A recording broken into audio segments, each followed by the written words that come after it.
It's the 31st. I'm sorry. It's February the 1st. It's going to be that kind of a night, is it? There we go. Welcome, everybody. I'm Dana Durnford, also known as the nuclearproctologist.org.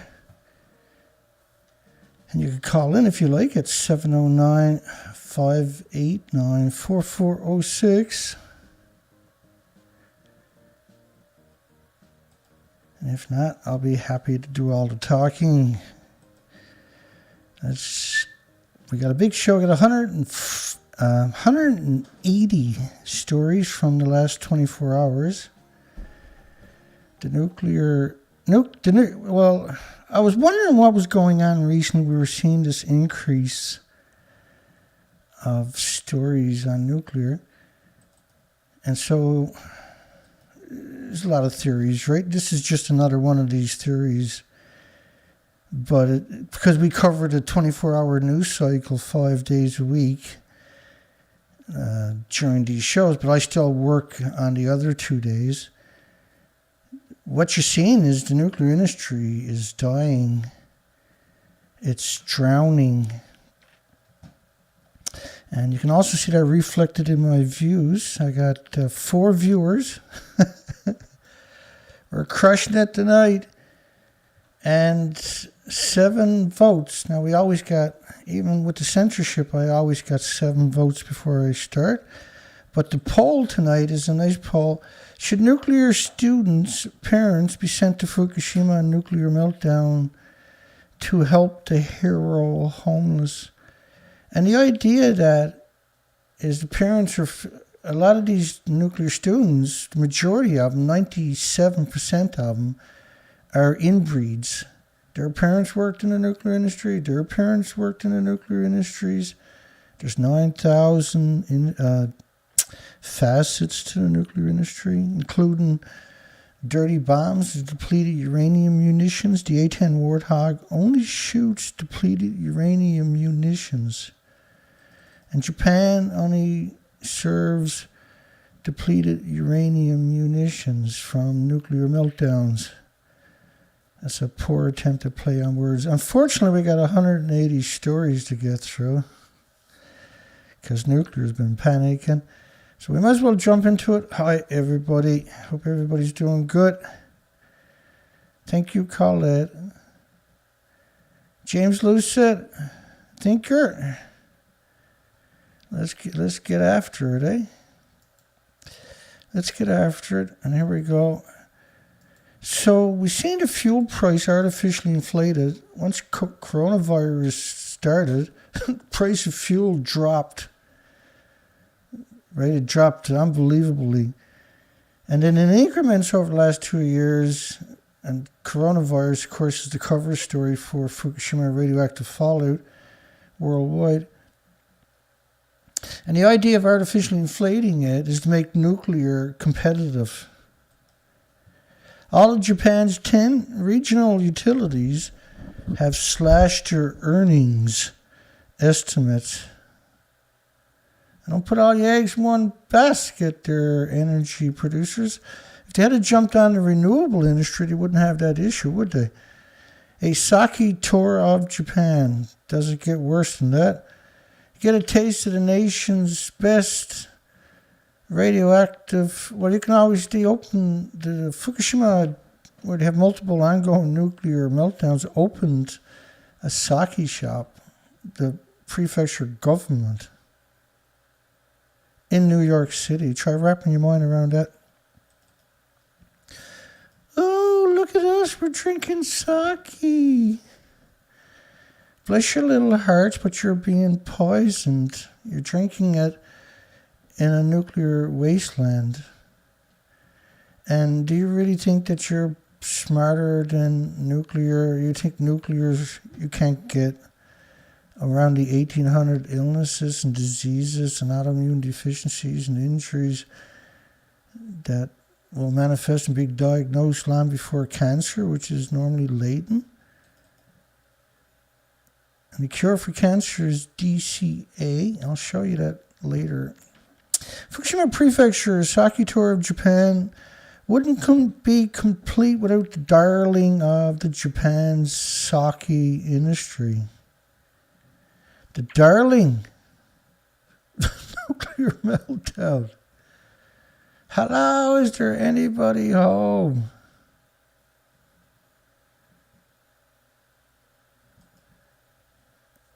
I had a bunch of stuff ready to go. There we go. Well, when you get up close, this is what it looks like. Harvesting food right by 1 ton bags of radiation. They picked up around 60 million of these 1 ton bags. Unfortunately, we got so many stories to go through. I'm not going to digress too much. Oh, by the way, the Fukushima nuclear meltdown, Sake, was awarded the most gold prizes of any prefecture. 7 years in a row. In a nuclear wasteland. You tell me that's not disconnected?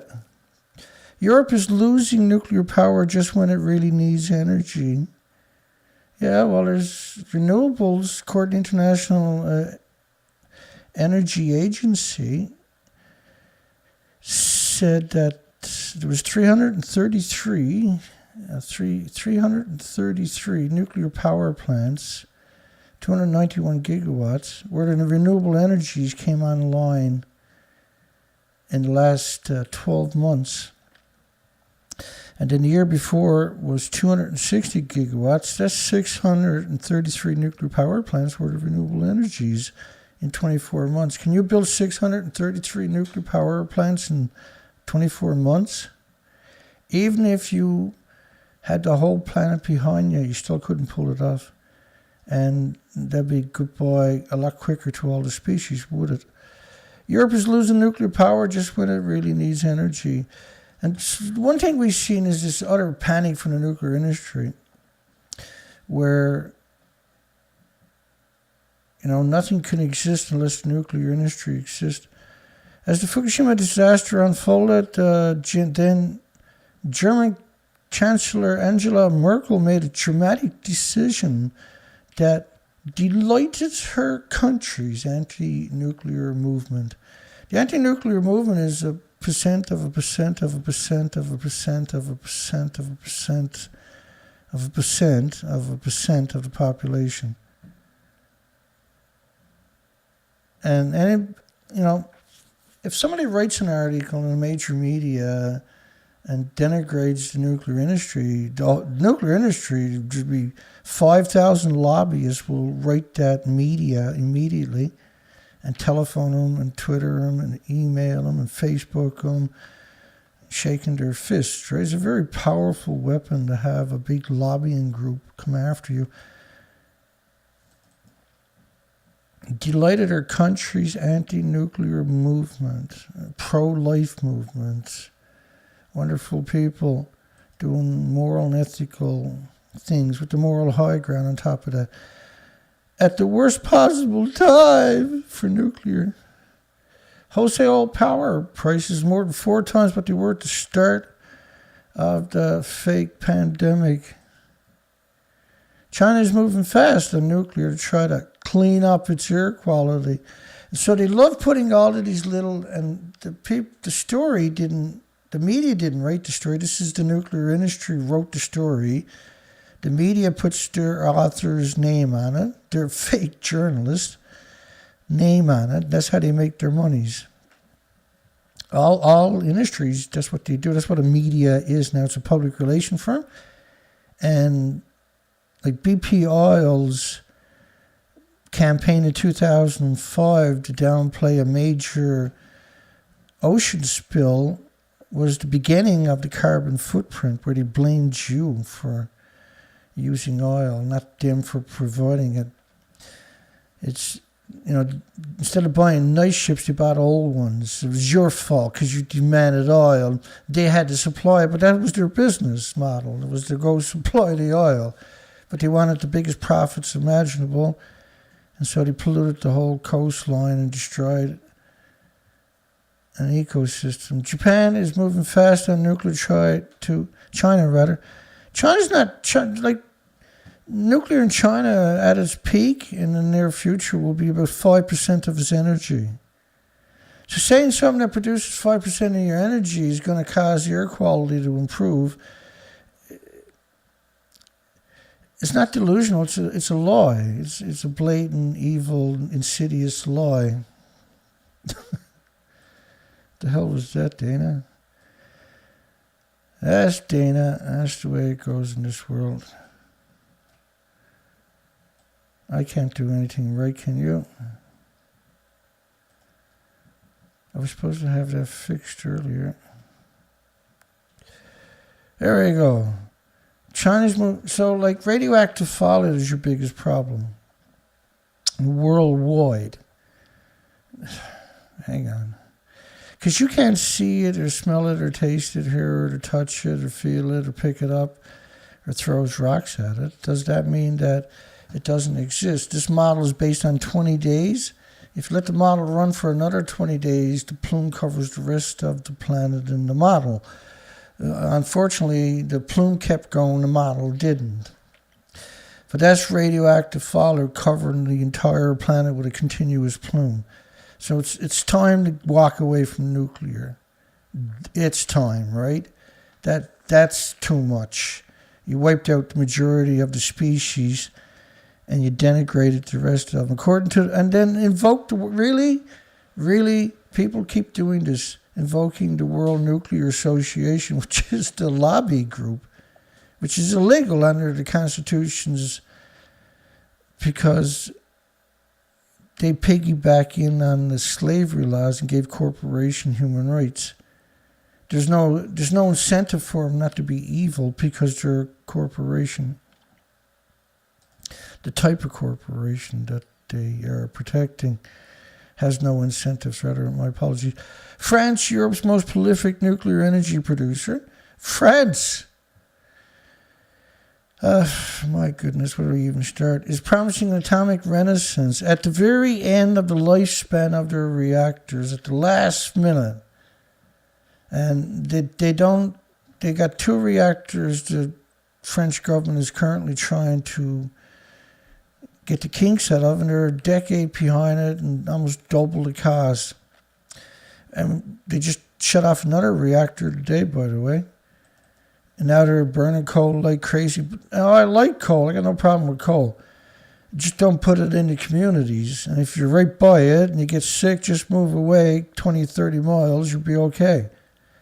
Belgium, because uranium, plutonium, coal, oil, and gas doesn't make plumes. This model is after 16 days from Fukushima radioactive fallout. Plutonium again, it does that. Gas, oil, and coal emissions don't cover the planet in plumes. And gas, oil, and coal emissions don't pulse energy every second at the speed of light. And coal, oil, and gas, whatever's left over, is not splitting the atom, producing snowstorms of radioactive fallout, exterminating all the species on the planet. Okay? All right. Don't worry. I'll remember to tell you again. Belgium and Spain are following Germany's lead in abandoning nuclear. On a different time frame, Austria rejected it in a referendum in 1978, 2 years after 3 Mile Island.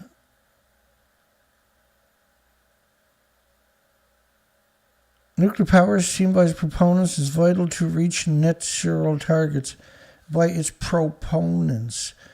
It should say nuclear power is seen by the nuclear lobbyists as vital to reaching Miles Allen's net zero targets.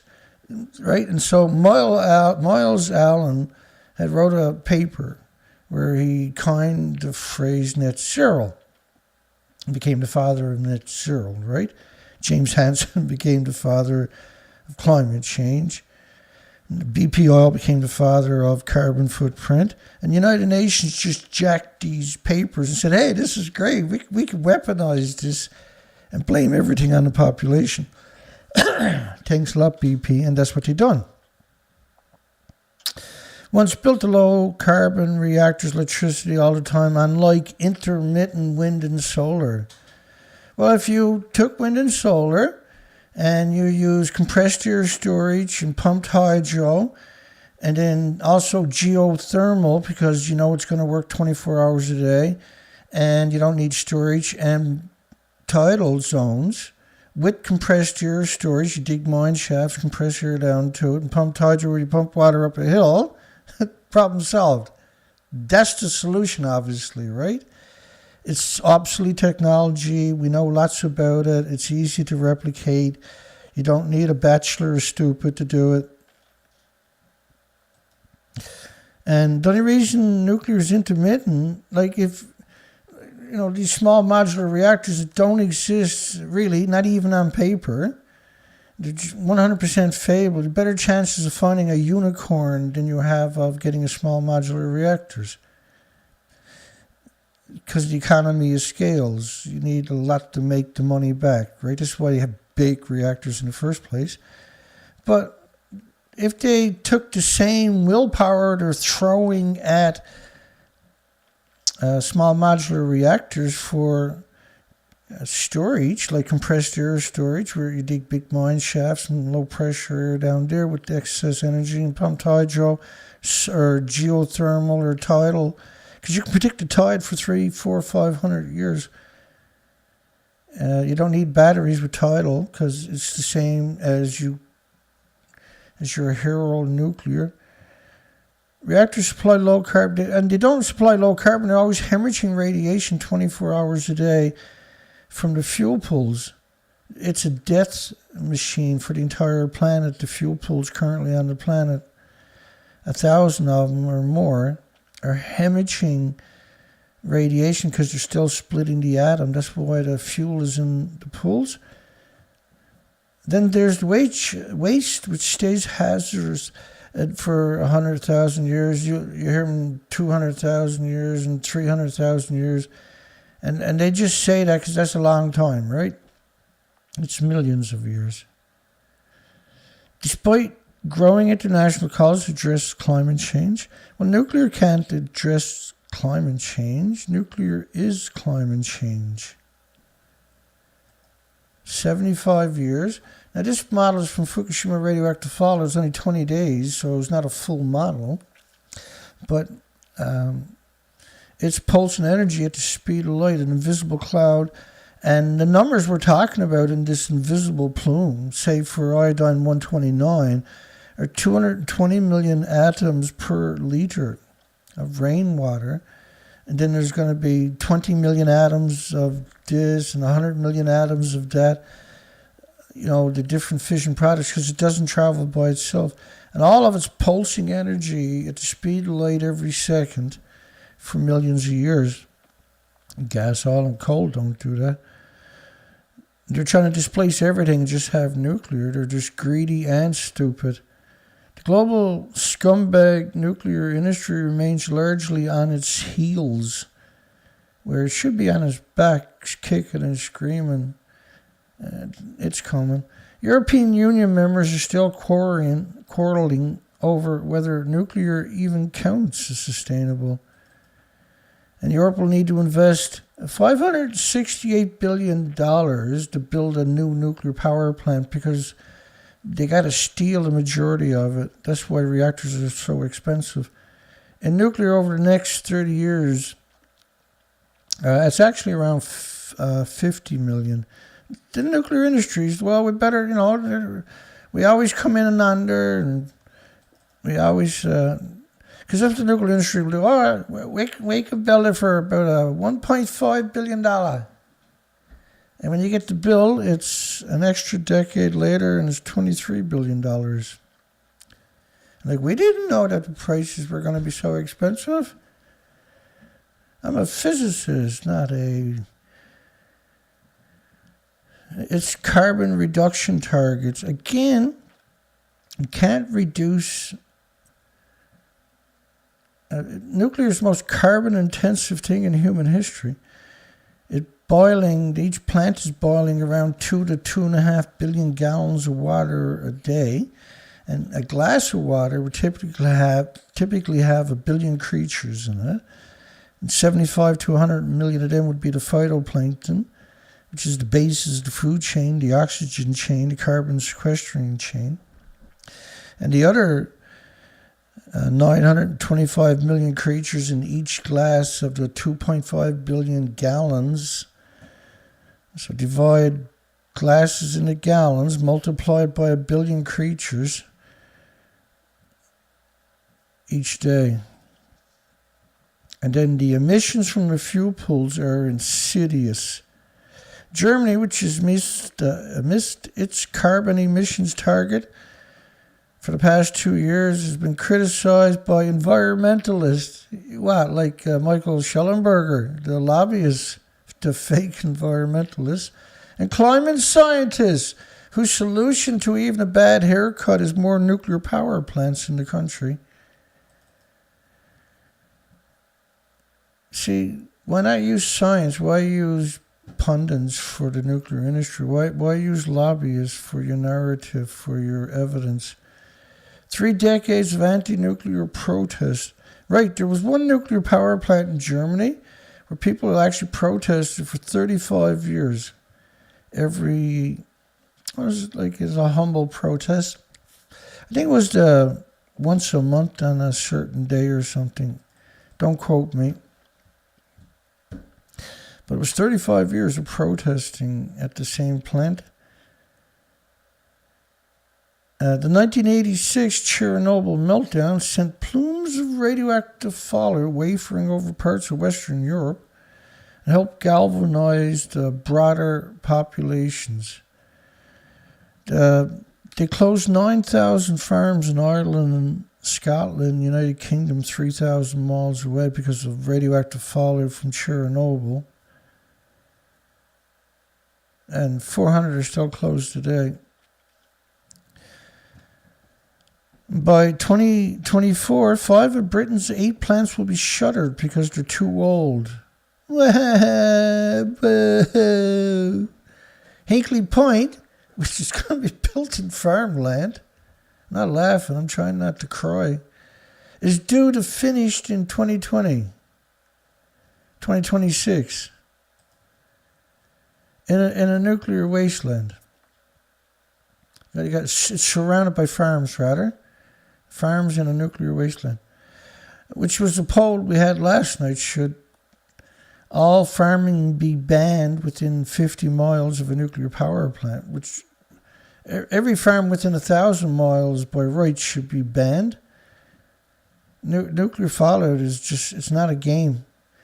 One solution is to build small modular reactors, which are quicker to construct and cheaper, Dana. Okay, stupid. Where's the example you got for me?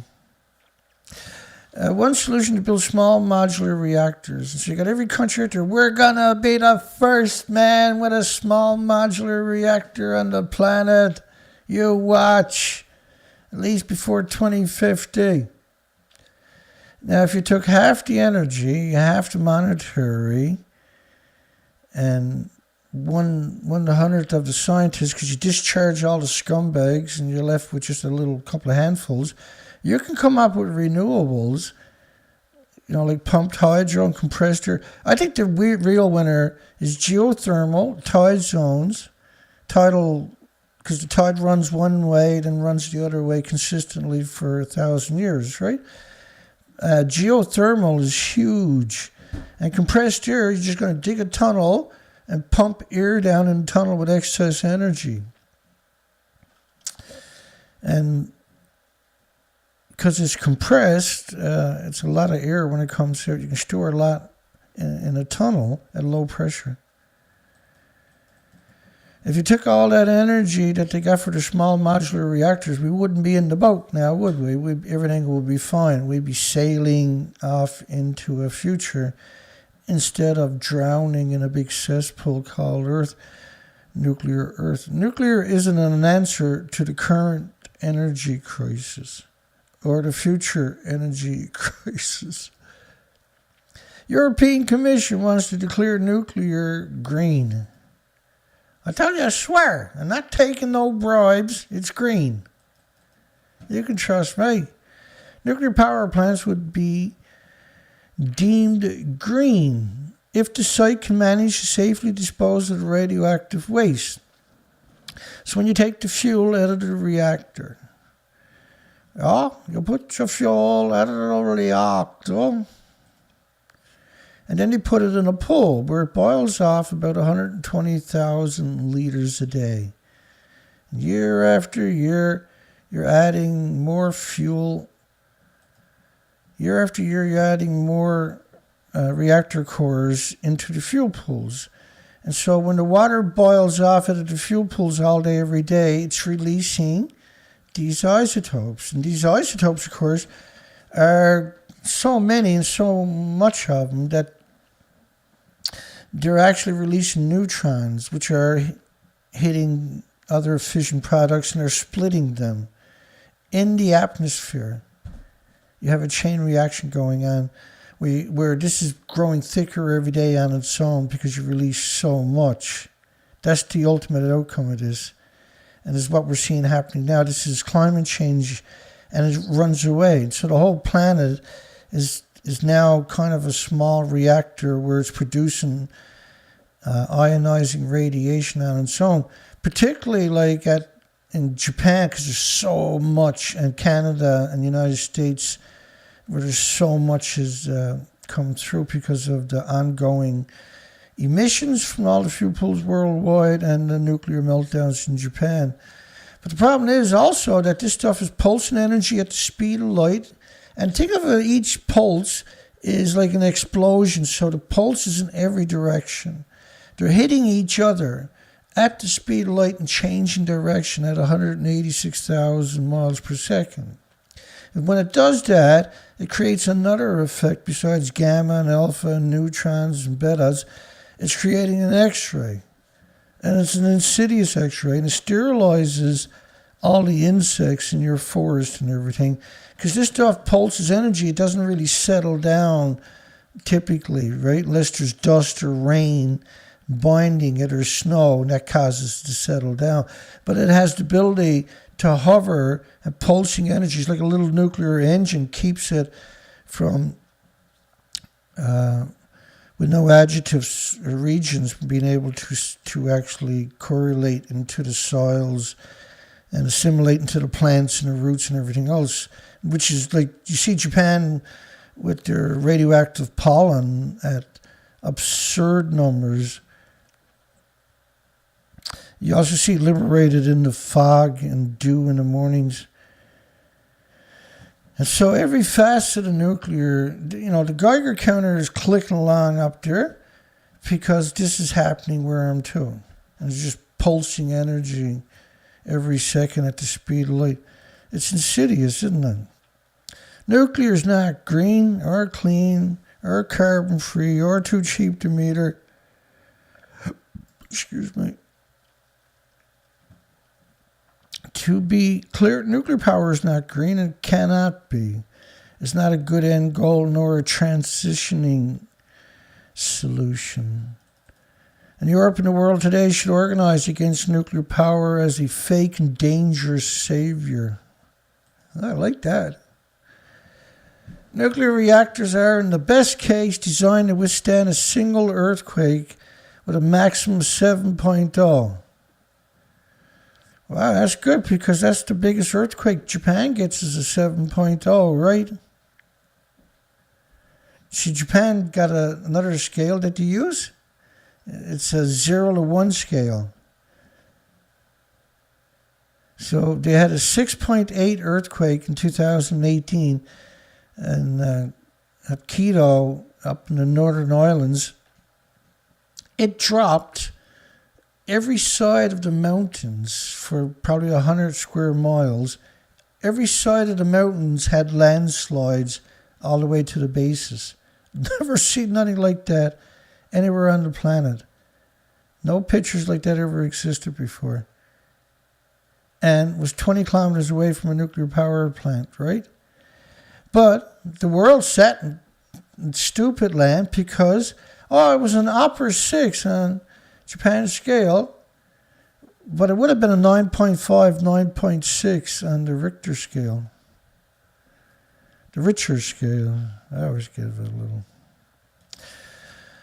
Consumed fuel rods from nuclear plants are radioactive waste. What that means is they're splitting the atoms all day long, the same amount of atoms you needed to boil water for 1 million people. And they are often stored at the same sites as the stupid disease factory known as nuclear power plants. This radioactive waste has to be maintained for at least 200,000 years. At least, right? That's the minimum. It's most likely, like, iodine-129 is a 15 million year half-life, and they don't have half-lives. They actually got 10 of them. But they call it a half-life because the average person has no concept of that insult. That's an insult to people. And the more nuclear waste there is, the higher the chance that leaks will occur. This can damage humans, non-human animals, and the planet itself. Once again, it's still splitting the atoms. It was to power 1 million homes. Those atoms are released up the stacks with no containment. See? It's monstrous. It's outrageous. It's despicable that people are not even aware of the basics. Thirdly, new nuclear power costs about 4 times more than wind and solar power per kilowatt. It's not renewable at all. In fact, it produces 13 times the emission per unit of electricity generated compared to windmills. One nuclear power station takes between 10 to 20 years to build, and with most, if not all, falling behind schedule and astronomically over budgets, which is 100% correct. And then when you try to give them a life extension, there goes any possibility of a profit. Japan's bid to dump tons radioactive wastewater from Fukushima into the sea hit the snag. I've got a playlist there where I've done entire presentations on the tanks with the documentation over the last 11 years to fill in the gaps. And these tanks are empty. They're there to make you think they didn't kill the Pacific and the planet. They're strictly there for show and tell. If you fill the tanks up at 2.2 sieverts an hour per liter, it's 1.4 million sieverts per tank. You couldn't actually build another tank on the site, which means you can't get back on the site, right? The tanks are not thick enough to shield you from 100 sieverts. So how are they going to shield you from 1.4 million sieverts? So when they move a bit of fuel, they use a 50-ton cask. That's a 100,000-pound cask. And magically, these tanks are supposed to be able to shield you. They're prolific liars. That's what they produce lies like the fuel rods produce atoms. It's nonstop. Tokyo Electric Power Company, which is nationalized, doesn't even exist anymore. And the Japan Nuclear Fuel Limited, which is like dependent upon the nuclear industries, the government that throw crumbs all the time, announced an agreement on the technical cooperation decommissioning Fukushima Daiichi 11 years later, and they're like, yeah, well, we'll let them in there, but we're not letting anybody else in. Nobody gets to check our tanks. Speaking of nobody, Sizewell C will leave nobody alive when they eat the food in all those farmlands. What kind of moron, what kind of scumbag drew up this plan recently? This is a recent plan for Sizewell B. The engineering company that drew that are still alive. They're still active. They're still getting up and going into work every morning. And surely an engineering company knows you don't put a nuclear power plant in farmland. Right? Am I right? Am I right? Am I right? Am I right? How's our poll going? we're going to be censored tonight. You can tell that before the show started. Should nuclear students' parents be sent to Fukushima nuclear meltdown to help the hero homeless? 96% of the people say, yeah, Dana. Hell yeah. But that's enough to get me censored tonight from the chicken necks, the bootlickers, the cowards of the nuclear industry.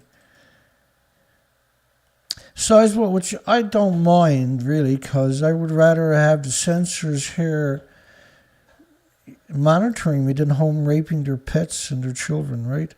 Sizewell C nuclear project issues have been glossed over. Well, come on, like everybody knows what I'm saying is true.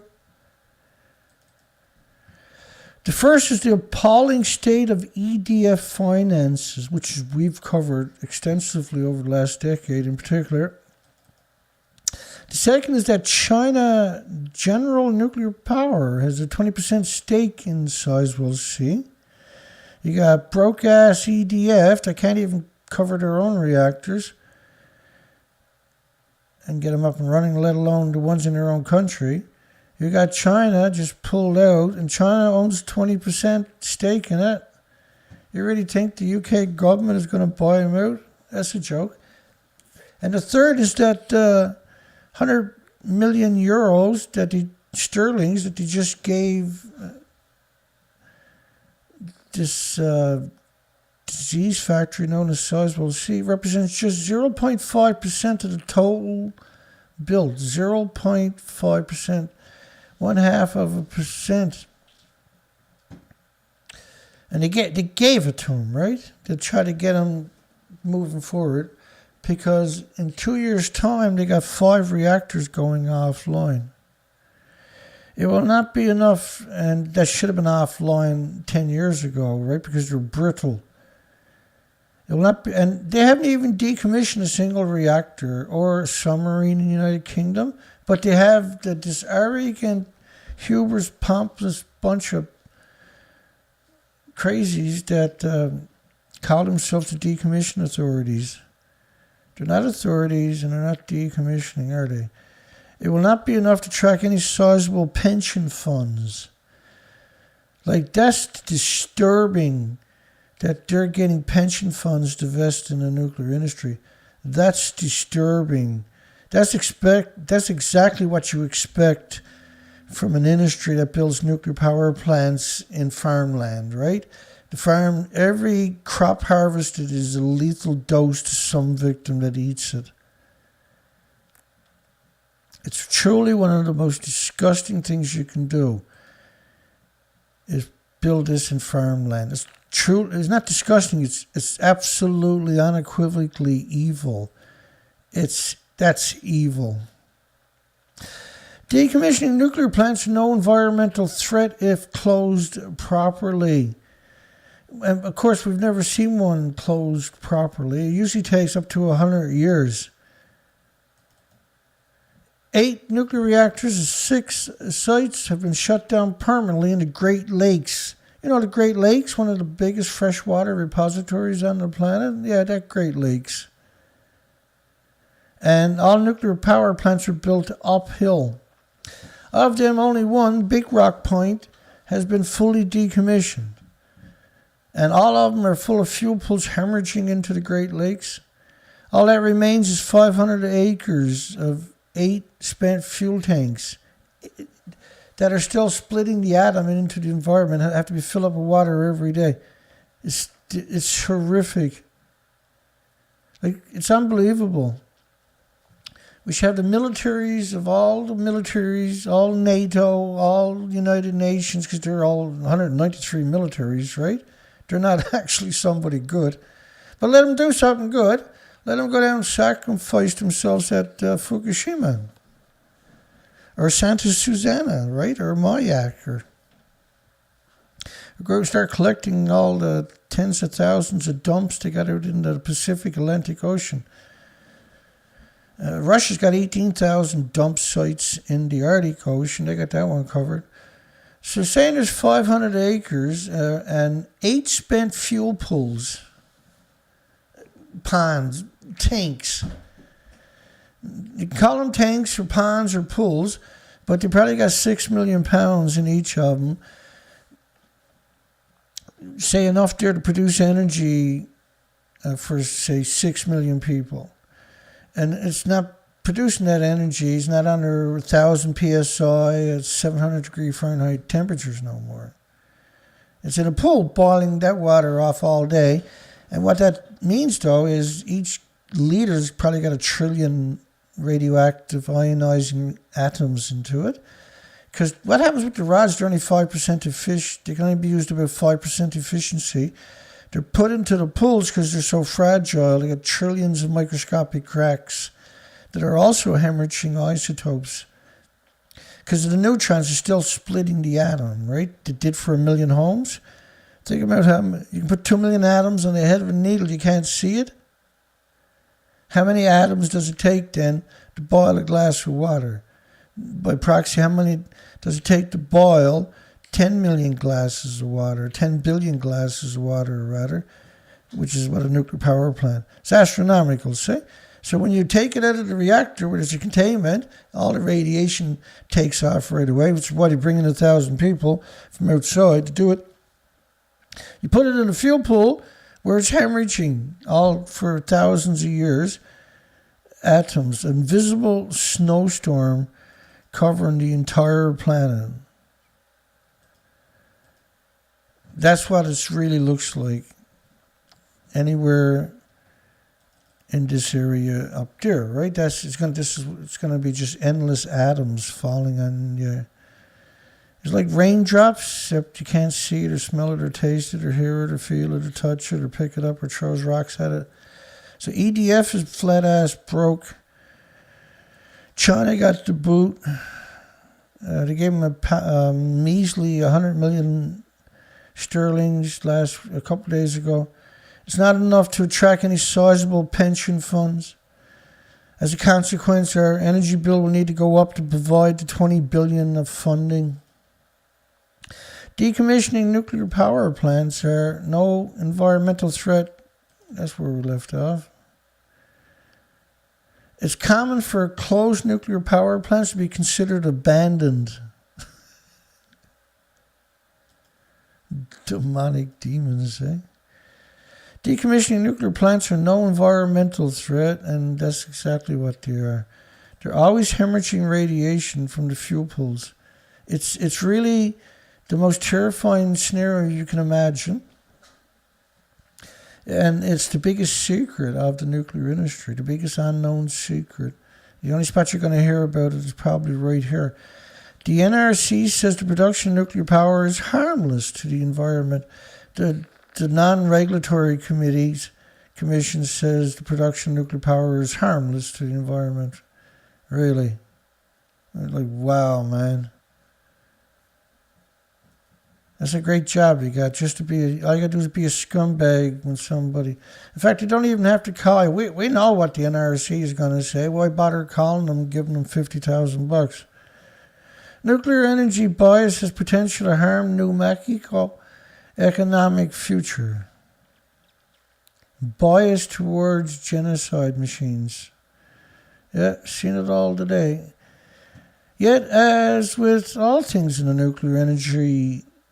nuclear genocide industry, there is a lot of misinformation, this is like, first off, that's what we do each day, is we cover the misinformation from the 24-hour news cycle. And it usually takes about 2 hours just to skim through it. Like, you'll never, and I can guarantee you at this stage, you'll never read a pro-nuclear story where they tell you the truth. It's simply never going to happen. I was pretty gullible years ago, and I ain't gullible no more, though. What is troubling is that the confusing language, we'll go back. There's a lot of misinformation being spread by certain New Mexico legislators who are determined to put the fear among the state's citizens, fear-mongering. What is also troubling is that the confusing language in the mirror bills is very broad and can be applied to banning the important work at Los Alamos Laboratory, thank goodness, Sandina, which National Laboratories, which is even better, and the Waste Isolation Pilot Plant, which is excellent. First off, you need to fire all of them, yeah? And then you need to do it right. That's the only solution you got if you want to have people on this planet in 50 years' time. These legislative attacks on the nuclear energy industries or any species, they're pretty well destined to disappear now because of Fukushima. They've been, like us, infected by radioactive fallout on a scale that we've never conceived before in the last 11 years. These legislative attacks on the nuclear energy industries are not new, nor are they legal in the opinion of the federal court. So they get their way through federal court. See that? We would never invite a company or project that would harm our land, water, or residents, says scumbags. This is absurd to even suggest it. Everything that's shipped, for instance, to WIP, the Waste Isolation Pilot Project, is vented. It's vented on the highway, it's vented at the site, then it's repackaged where it's vented the whole time, then it's put in a hole where it's vented until they're ready to seal it. Which venting means it's still splitting the atoms into the environment. Like, we got to stop that. And these people have showed a history of lying every facet of every day. And they need to be replaced with honorable, genuine institutions and people in order to facilitate the future for any species that can survive what we already got done to it. The Holtec project in southeast New Mexico will help temporarily solve our nation's spent fuel storage issues. They're going to store it outside in New Mexico, so it's all into one place. So if one goes, they all go. It will also provide 350 jobs. Whoopee! Well-paying jobs in a nuclear wasteland. Yeah, I'm going to be racing for that. It's distributed $3 billion in capital briberies. Because if you use big money, you can suck people to come in who don't know any better. So, oh yeah, I want that for, 2 weeks work and make that kind of money? Yeah, count me in. And then 3 weeks later, you got a cough you can't get rid of. Nuclear Waste Management Organization was created in 2002 in Canada by the industry with the open arms of the gobblish Canadian government. Welcomes the Swedish nuclear government's approval for used nuclear fuel storage. We covered this last night. They're going to build it right by a nuclear plant under the ocean. Like literally the stupidest spot you could build it. They build them there because when it goes China syndrome, there's all this water. And that'll kill the ecosystem ultimately. They know that. But it's about them pretending that everything is going to be okay. No, it's all okay. This is literally the stupidest spot to put it. And it took them 40 years, and all the best, sharpest, brightest minds on the planet helped them in Sweden, because they couldn't do nothing on their own. And this is your solution. Build it far away from any water source, for goodness sakes. And you can't do that because you know it's going to melt down and needs water to stop it from the whole site disappearing at the one time. And so they're hoping that the water egress is in there. It's ludicrous. The industry is a lunatic industry. Is not actually trying to come up with solutions. The non-nuclear waste management organization is congratulating its scumbag brothers in misery in Sweden. It relies on the combinations of three barriers. These copper canisters, see, Canada claims the copper canisters will last for 1 million years before they denigrate enough, right? We've covered this story originally. Copper doesn't last for 1 million years. You can look at all the tombs of the pharaohs and the Egyptians. It's simply not true. And you're talking about wrapping it around an object that's to produce an absurd amount of energy, electrolysis, and heat. It's just a scumbag industry. It's truly just a scumbag industry. And only the most degenerate of degenerates need bother applying. If you're a complete degenerate, they'll know it too. Oh, you're like us. You're a degenerate. You're welcome. You come on in. Here's $50,000. You start work on Monday. Lots of everything. All the benefits. You can send your kids to be nuclear scientists to school for free. It is irresponsible to leave nuclear waste in water tanks year after year without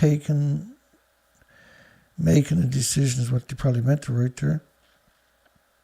No, it's irresponsible for your parents to not be arrested for having you. It's irresponsible that your parents didn't drown you when you were born.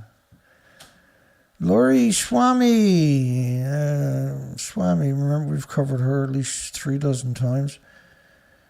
President and CEO of Canada Nuclear Waste.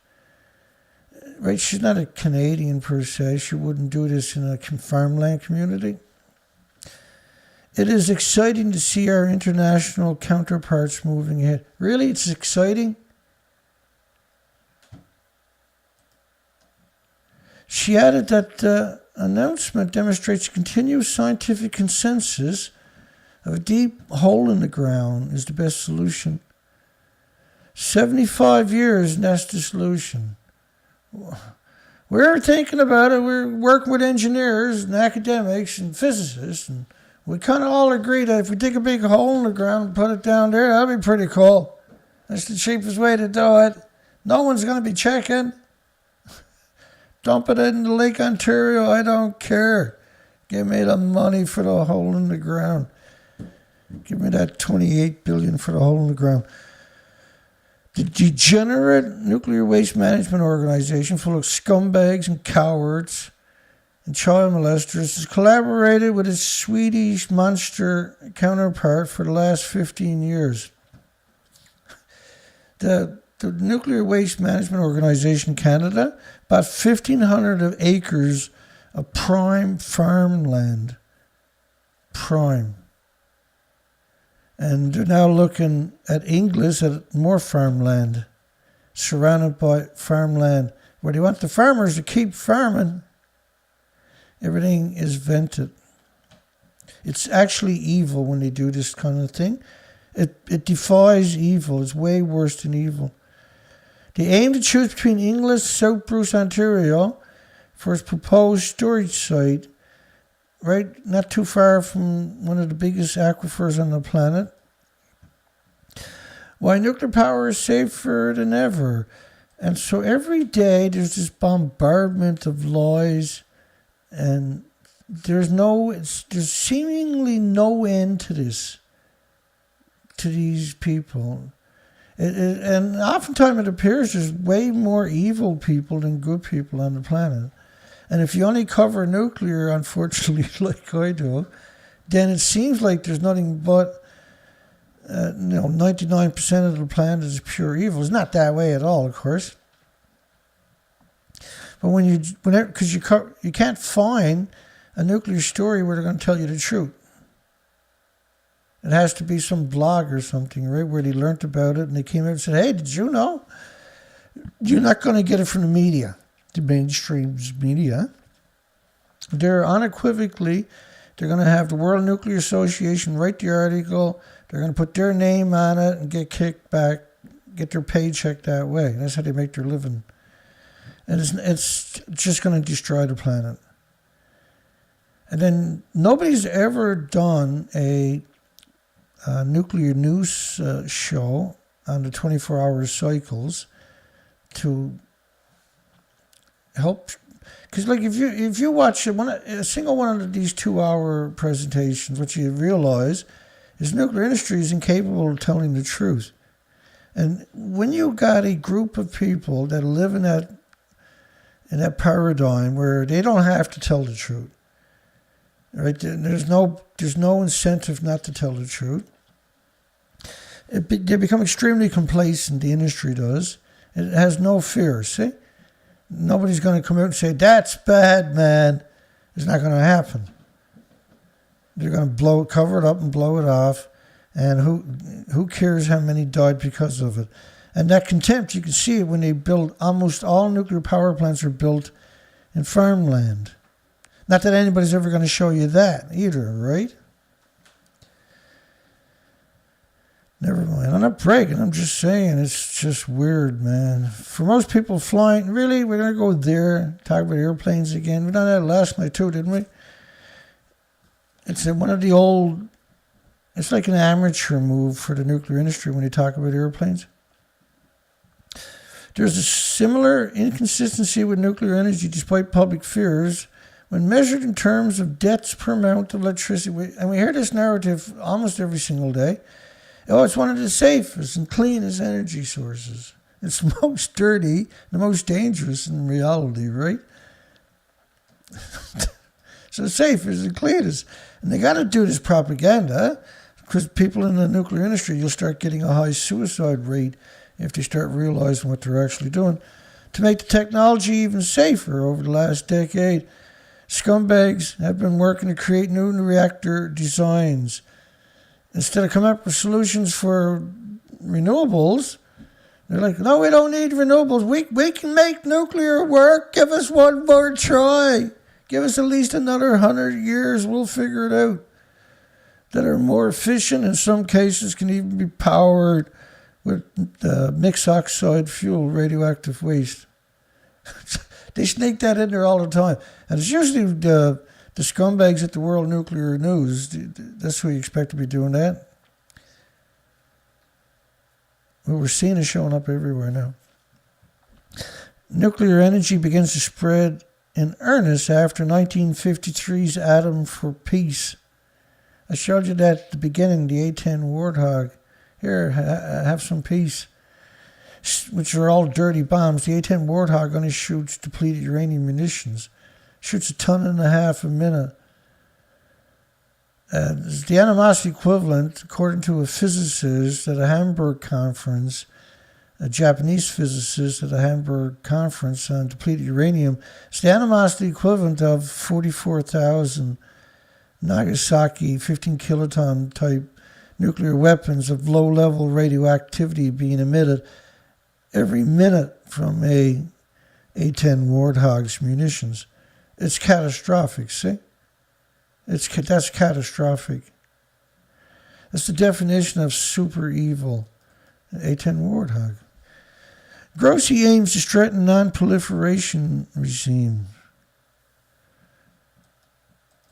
Oh, Grossi. Oh, I get done now.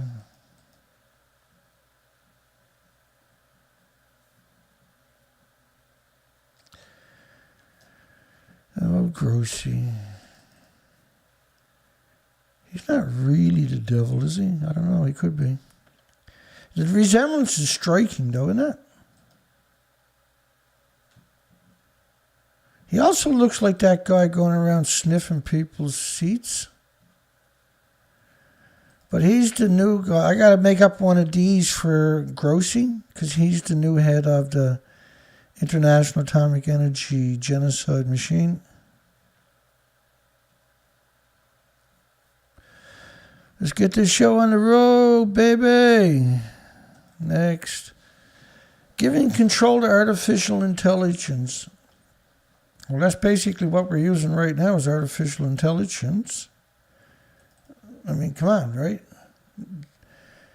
He just does what he's told. Same as the football.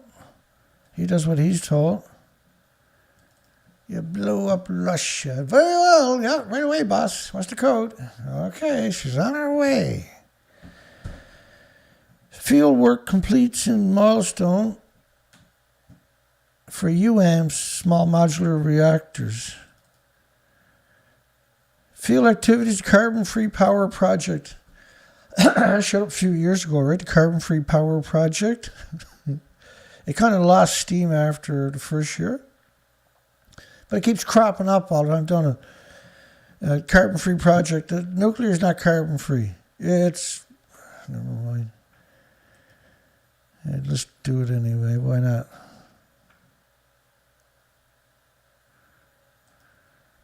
Yeah, hang on. I don't normally like to do this when I'm doing these types of shows, but you asked for it.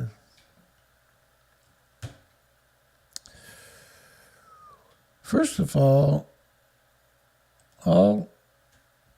nuclear power plants need at least 2 external power supplies, and they're usually gas, oil, or coal plants to build them and to run them and then to decommission them for 1,000 years. And then, like the whole process of nuclear, just getting the fuel is insidious. Trying to build a site is an absurd carbon intensive. Every piece of metal and wire and everything else needs at least 3 inspectors to certify before it can go to a nuclear power plant. The new scale small modular reactors. Right, and so, again, right, they put, so much manpower and everything into this theory of the small modular reactors, like 100 designs, 100 companies, and that's nowhere near the actual amount going into this, right? And they all say, we got to do it because there's no energy storage for wind or solar. This is what they've been claiming this. We see it all the time. But if they put the same energy into this fable of small modular reactors, right, they can solve the storage. Not batteries, but compressed air and pumped hydro, geothermal, and tidal energy. Because if you tidal energy with solar power, when the sun's not shining, the tidal energy is always working, right? Or if you used wind power with pumped hydro or compressed air or geothermal, when the wind's not blowing, you have geothermal, compressed air storage, and pumped hydro storage. Infinitely more than you'll ever need to wait till the wind blows again. If you used all 6, you still come in cheaper than the small modular reactors, and you set the stage for everything else in the future. So they're talking about building 12, now it's 6, 77 megawatt, new scale power modulars reactors at the Idaho National Laboratory site, which sits on one of the biggest aquifers in Idaho. That's now incredibly contaminated, which is typical, unfortunately. We see that at all these national laboratories, the Brookhaven and the rest of them, even the Hanford. There's a story here in the Hanford. They expect $650 billion to finish Hanford. They're dreaming. You're dreaming if you think you're going to do it for less than $3 billion. 585 square miles of legacy waste from the Manhattan Project. Its members are located in California, Idaho, Nevada, New Mexico, Wyoming, and Utah. Entergy Nuclear powers its communities with more than $415,000 in grants. We cover stories like this all the time. 415,000 in grants.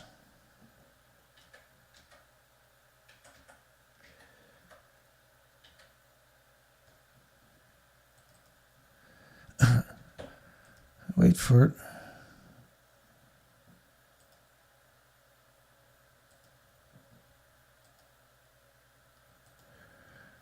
pictures might be hard for people, but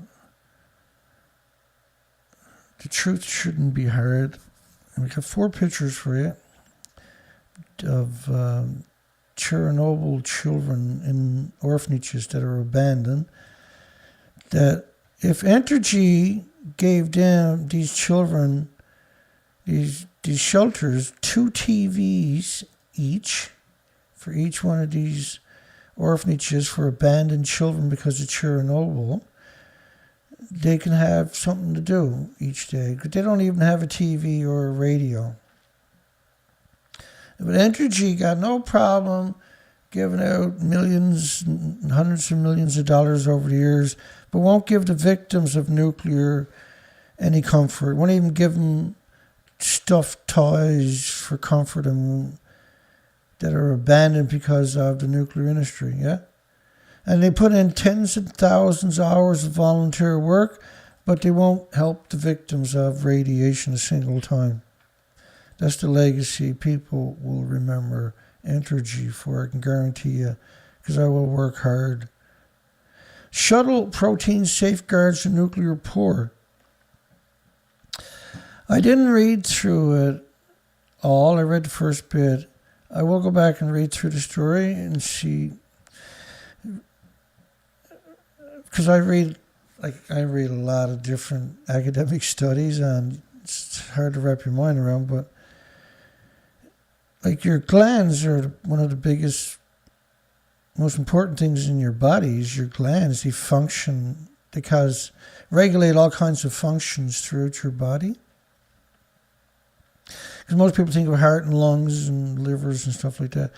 But your pituitary and thyroid, adrenaline glands, their functions are unbelievably important. And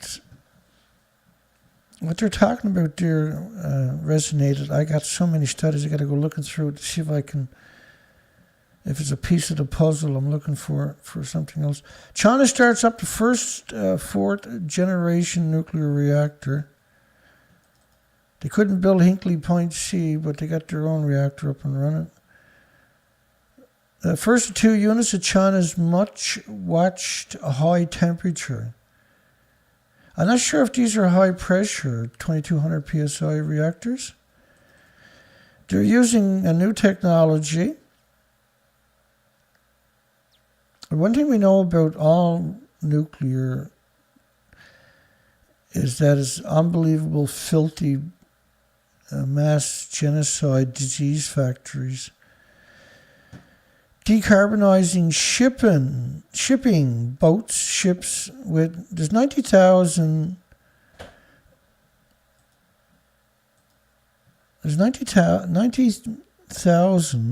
one-ton ships. Let me try this again.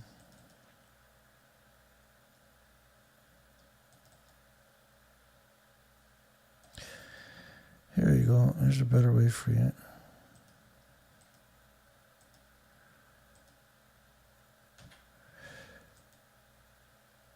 So one container ship, there's 90,000 of these on the ocean any given time.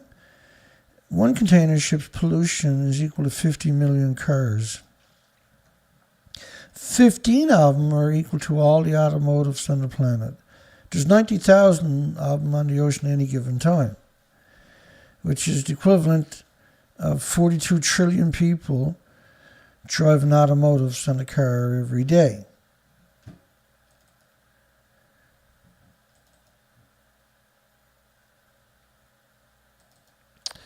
So decarbonizing shipping, again, this word decarbonizing, the radioactive fallout from all the fuel pools on the planet is the issue, not carbon. Carbon doesn't pulse energy every second. Plants grow with carbon. Plants die with man-made anthropogenic radiation. So they're just trying to lead you over here instead of after. But what they're talking about is floating nuclear reactors on the ocean where we can't keep an eye on them. Floating nuclear reactors on the ocean producing ammonia for production is one of the scariest things you're ever going to hear. Like, the industry can't be trusted. Like, if they tie your shoe, you actually got to tie your shoe again because you can't trust them. You can't trust anybody in any facet of the nuclear industry. You simply can't do it. And you can't trust the journalists on the planet, as we see here 5 days a week. The production of green ammonia, green.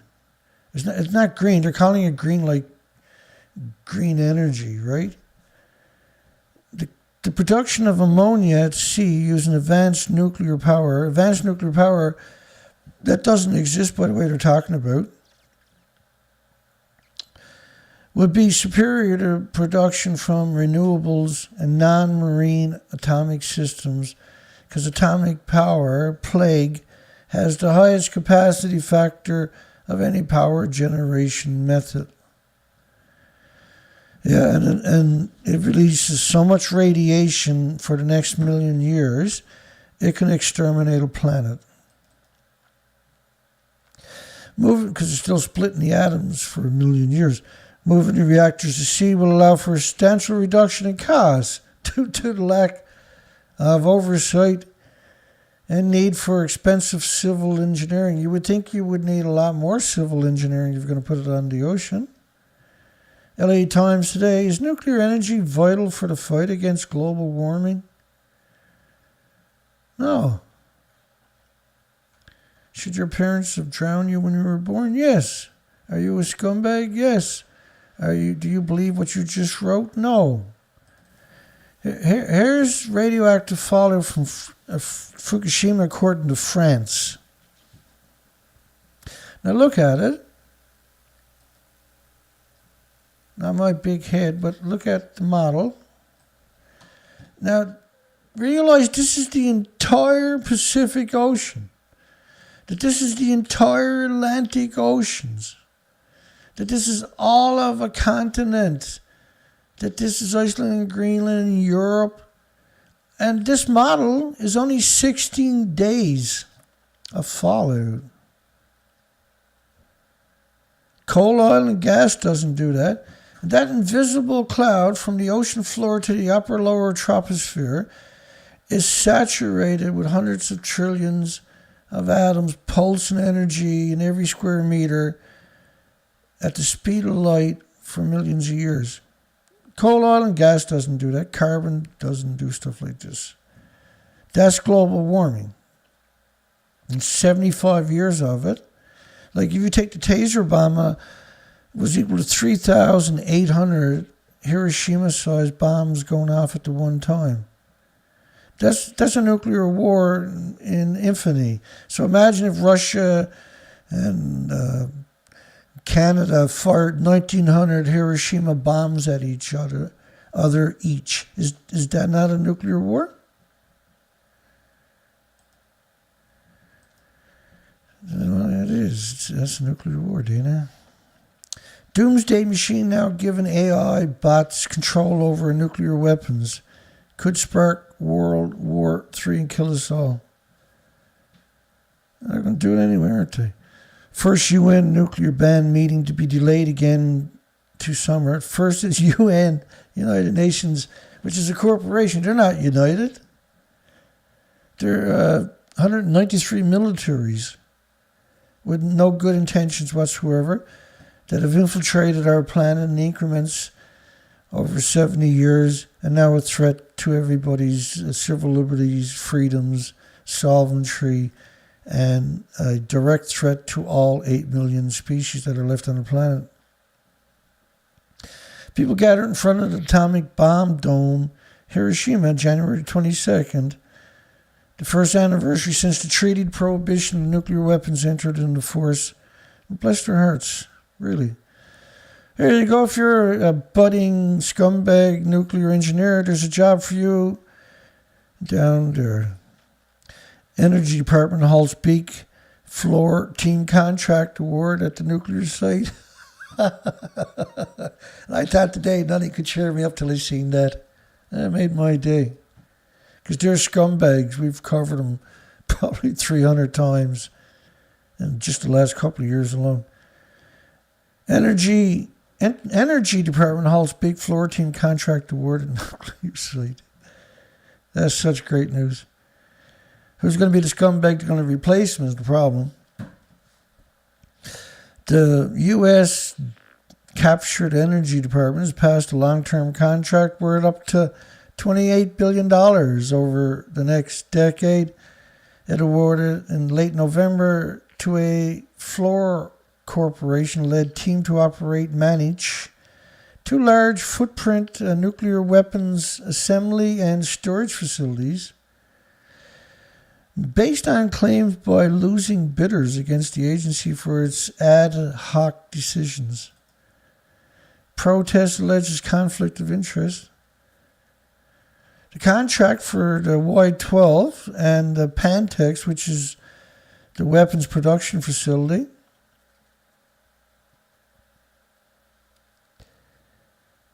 Oak Ridge, Tennessee. Poor Oak Ridge. What did Oak Ridge ever do to deserve Oakland? Never mind. America is ready for Russia's battlefield nuclear weapons. Yeah? Really? They got a button too, is what you're saying, is it? Yeah, Russia's got a button, we got a button too, and our button is bigger. It's got a brighter light in it, Dana. How to teach children about climate change. That's probably the scariest. This is from the Weather Channel, which is even scarier. The most visited site on the planet, I think, is the Weather Channel. And these are climate change fanatics at the Weather Channel. Every snowstorm is climate change. Every rainfall is climate change. And going after our children is even terrifying. UNSC Nuclear 5 Summit still in the talks, which is the 5 permanent members of this bizarre corporation known as United Nations that has all kinds of subsidy corporations and has taken over most of the planet at this stage. It's a real mistake, right? Letting a corporation with nothing but evil intentions that are pretending they have good intentions set policies for sovereign nations. It's a frightening trend that I think is despicable, to say the least. The 5 of the UN Security Council are strengthening peace and security, and they do the exact opposite, don't they? Short list of possible conflict appointees now. That's the Philippines, I think. Yeah, under the Philippine Constitution, the president has the sole power to appoint the commissioners, which is the same in America. In Britain, it's the Queen, right? Europe Nuclear Decommissioning Services Market. Europe, of course, what a strange thing they done when they created this. They got hoodwinked into creating the European Union. And now you have every country is dysfunctional. The nuclear power generating sector is experiencing a rise in the number of aging infrastructures. And at present, several nuclear power facilities are nearing the respective ends of the operational life cycle. The respective. After generating power for more than 3 decades. And the reason that they have a life cycle is because they're high pressure, 900 to 2200 psi. The material, these you're talking about absurd amount of material for the containment, like the covers could weigh 300,000 pounds, becomes brittle from neutron bombardment from the chain reaction. So it's very brittle, and in the right environments it can split, and they have many times. And at 900 psi, if you get a crack in the dam when you got 900 psi, ain't no thumb gonna keep it in, are they? Mass fall on the path to nuclear deal. Crisis after crisis kept Washington and Tehran apart. Really? The crisis where Israeli killing nuclear scientists or blowing up facilities. The Prime Minister of, I can't remember, Romania.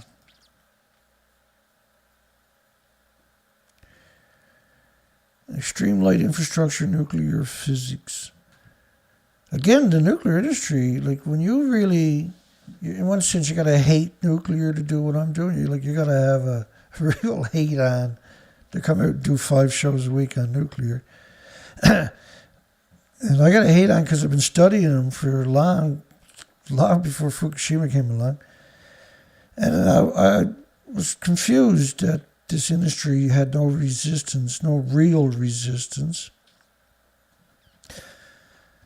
Activists in the U.S., Europe praised Barry Rosen's hunger strike. Iranian activists.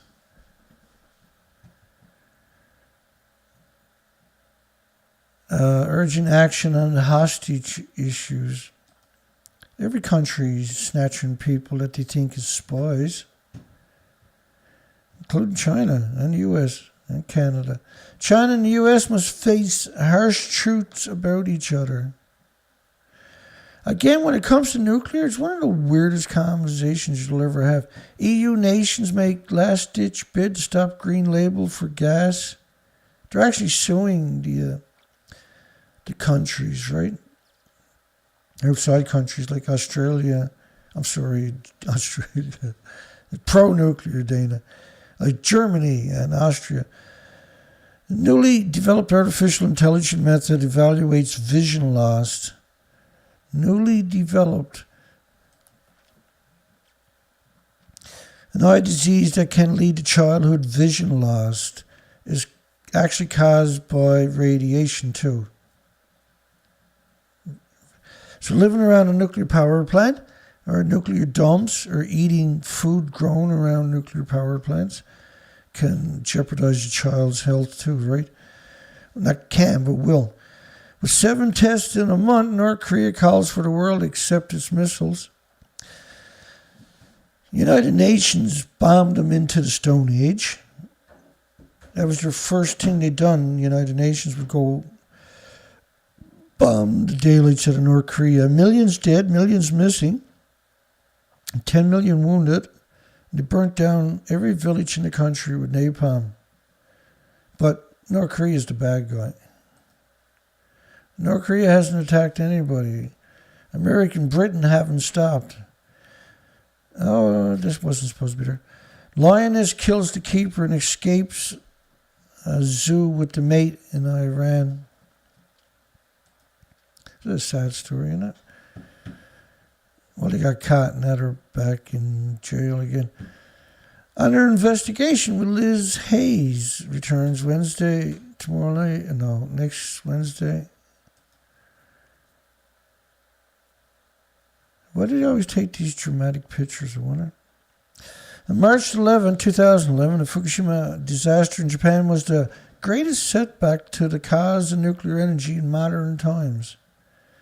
Instead of saying Japan polluted the whole planet, they said, oh, poor nuclear got a black eye. And for the 11th anniversary of the catastrophic earthquake and tsunami that almost turned a power plant into a nuclear bomb, have you seen pictures of Fukushima? Never almost, it did. The under investigation team analyzed what went wrong and whether it could happen again. And as Australia grapples with a coal-free future, our experts engage in a fierce debate, asking, can nuclear energy ever be truly safe? I think it's appropriate that we challenge just a couple of their assertions. First off, almost into a nuclear bomb. These were 190-foot buildings. The fuel pools, decades of reactor cores were stored at the top of the buildings. They don't exist at the top of the buildings originally, and they're not going to be there now, are they? But don't tell that to the world, because they faked getting the pools out of them, fuel out of pools Doesn't even exist. And so this was supposed to be a 190-foot building. This is a 190 feet tall building on top of that. Or 150 foot wide building, rather. And 150 foot tall. And it's neither. It went off like a bomb, right? And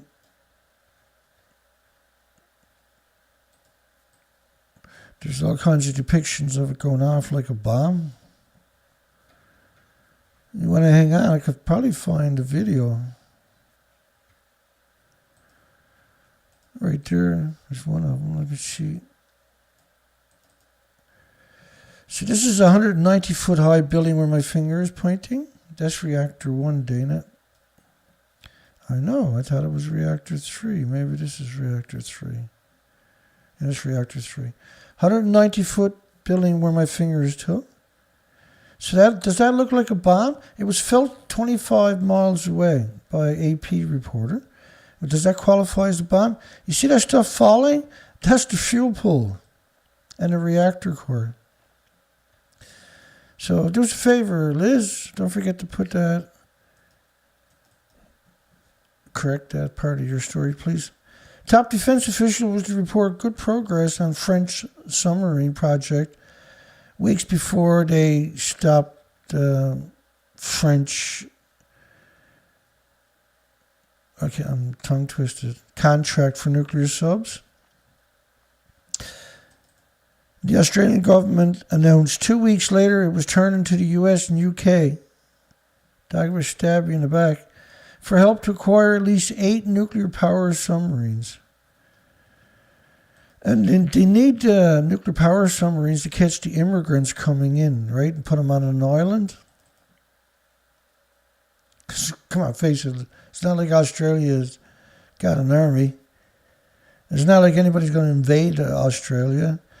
It's the biggest cancer rate on the planet per 100,000, for goodness sakes.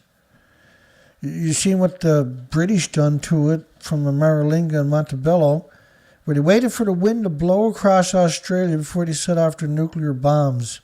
They took their nuclear bombs all the way from Britain, all the way to Australia, waited for the wind to blow across Australia, then they blew the bombs up. I know from Montebello to Adelaide was around 2,400 kilometers. It was 96,000 counts per minute there on the gamma counters. Get your nuclear testing, then get your chemo, then drop dead and die. And so it's totally disingenuous. That got lost. Times Omar. Where'd the headline of that story go to? Anyway, the Irish Times says it's totally disingenuous of Neil Young and Joni Mitchell to be pushing for censorship on Spotify of Joe Rogan when they themselves had views which were the polar opposite to the narrative of their government during the Vietnam War and on a multitude of issues of the day, including drugs, abortion, sex outside marriage, nuclear armament, and most glaring of all, free speech. Because Joni Mitchell and Neil Young is calling for Joe Rogan's, along with 270 nuclear apologists, to censor Joe Rogan. They were originally called to kick him off Spotify, right?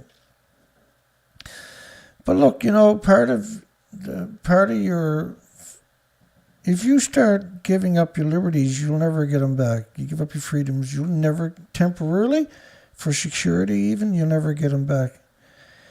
And I think the saying goes like this, is that I will fight to the death for your right to say whatever you like, even though I might disagree with it and it might be vile and disturbing. I still will fight to the death for your right, for your free speech. Because the minute you censor one, then where do you draw a line? You can't actually draw the line then, see? Because you don't live in a democracy, you live in a republic where everybody has the same rights. Love Neil Young, love Joni Mitchell, and I can tolerate Joe Rogan for certain things. And whatever, right? But, I can't agree. Like, if they really... Because this is about the coronavirus, which is taboo, by the way. You're not even allowed to have a conversation anywhere else. Spotify and BitChute. I actually published another episode of the coronavirus up at my BitChute channel, right? Which was from the first 100 days, because we produced 59 episodes in the first 100 days, where we were concerned what they were up to. And the industries has got a legacy of constantly being deceptive and deceitful and dishonest and disingenuous, and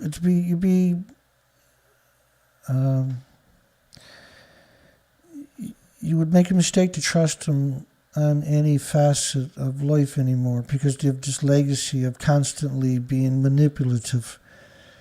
And I as far as I can tell, and I'll show it to you rather than say it to you, is that the coronavirus is the cover story for Fukushima radioactive fallout. This is France's models. I have models from many different countries. We have all the documentation of it showing up in frightening amounts.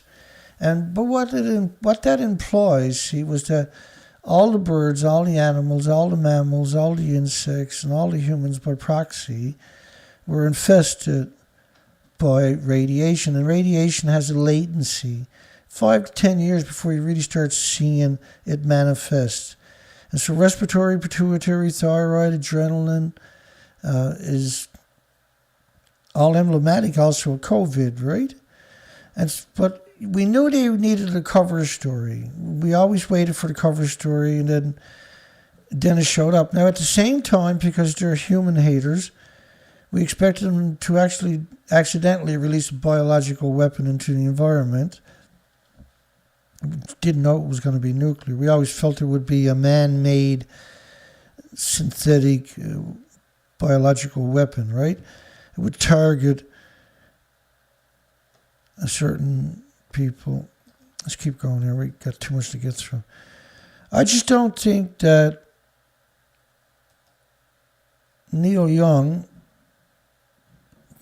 taking his music off Spotify, and Joni Mitchell, because they don't agree with Joe Rogan's single podcast where he talked to another doctor, an actual doctor, about coronavirus, who didn't agree with the official narrative. And they turned into drama queens because of a single narrative. Obviously, you never listened to Joe Rogan's podcast. And you got to have an open mind in this world. Search is on, but no contact imminent for new high explosive suppliers. So the National Nuclear Security Administration, which is a captured one, took a step forward, forging another link in the nuclear weapons supply chain. Weapons that you can't use. You can't fire your nuclear weapons because you can't cash your checks, see? If you start doing stuff like that. Your children can't grow up and have a nice life, and the list goes on. You can't retire and go on vacation, and the list keeps going. Europe's renewables are crowding out gas as coal phase out slows. The coal is infinitely better than nuclear.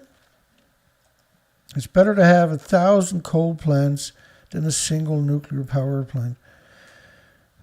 It's just because the radiation constantly emitted is lethal to all replicating cells on the planet. And it shows up as malformations and abortions in animals and insects. And then it escalates where it sterilizes the species. This happens in increments over several years. And it's just like they didn't even exist. Yeah, well, maybe when I was young I seen these species. But in reality, you can trace the extinction going on right now, right back to Hiroshima and Nagasaki's and everything following it, particularly the nuclear war that was disguised as nuclear testing. It's the same weapons as a war with the same fallout. It's a nuclear war. Renewables, and they weren't naive, they weren't gullible, they weren't complacent, they knew exactly what was going on. Renewables are now an opportunity, not a cost. World record 770 kilometer lightning flash. I don't even remember clicking that one. I clicked it 3 times, what looks of it. All right, yeah. Then I walked away from it. Because I'm doing stories, you got to realize, clicking is kind of a... I always click in. Strengthening ties, China and the GCC, right? Because nobody ever talks about the GCC. Okay, well, we do, but not many people do. The Gulf Cooperation Council members, they got their own Secretary General, Foreign Minister, Saudi Arabia, Kuwait, Oman, Bahrain. Now, Bahrain, you can get the death penalty for bringing nuclear waste in there, which is the right thing to do. But you got all these countries where they join these pacts. They're like mini NATOs at some point. It's just, that's not what the world was designed to be, right? Just gangs, countries getting together like gangs is a very, very dangerous precedent. For some of Ukraine's neighbors, now, do you really think Russia is going to attack the reactors in Ukraine? Because the media is spreading that fear now for about a week straight. For some of Ukraine's neighbors, defend Europe has another meaning. Defend Europe has another meaning. Nuclear is not the only alternative. So I'm concerned about the danger and cost of nuclear. Cleanup costs for Mr. Millard's local nuclear plant, Donerae, which is in the United Kingdom, was estimated at $2.8 billion in 2008. That's going to be at least $25 to $30 billion job. And the site will be available for use in 2323, in 300 years' time. You need its own coal plant, oil plant, gas plant to keep power to it, or it'll melt down again on you. The extremely radioactive and dangerous, highly enriched uranium, plutonium, americium, neptunium, and strontium have been removed from the site to the United States and Sellafield, where they have a mixed oxide reactor melting down for over 60 years, where they will create very long-term storage problems. Well, it won't be a problem. In about 50 years, there'll be nobody left. The vast destruction wrought by atomic bombings of Japan in August 1945 should have been enough to convince national governments that the game of war was over. Should have been enough to convince governments worldwide the game of nuclear was over, right? And so now the new game is posturing. You do it with submarines, you do it with this, you do it with that, embargoes, land, sea, air. The vast destruction, we already covered that. Interest in working at Seas grew for a third consecutive year, 2021. The more women attracted to the energy sector. More women. New applicants mainly went to a nuclear power plant. Kim Jong-un is ready to exploit U.S. distraction in Ukraine. This is the United Nations, right, doing these types of stories? Because they're the one that started this 60 plus years ago. State capture nearly destroyed South Africa. Right, and South Africa, of course, has one nuclear power plant that is built on a fault line where they have earthquakes, and its cement is inferior and is causing huge problems.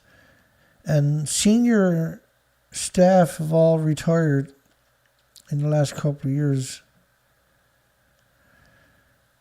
So that Zuma's 9-year presidency has taken South Africa to levels far lower than what they were in 1994, wiping out all the work that Nelson Mandela and Thabo administrations did to develop and grow the economy.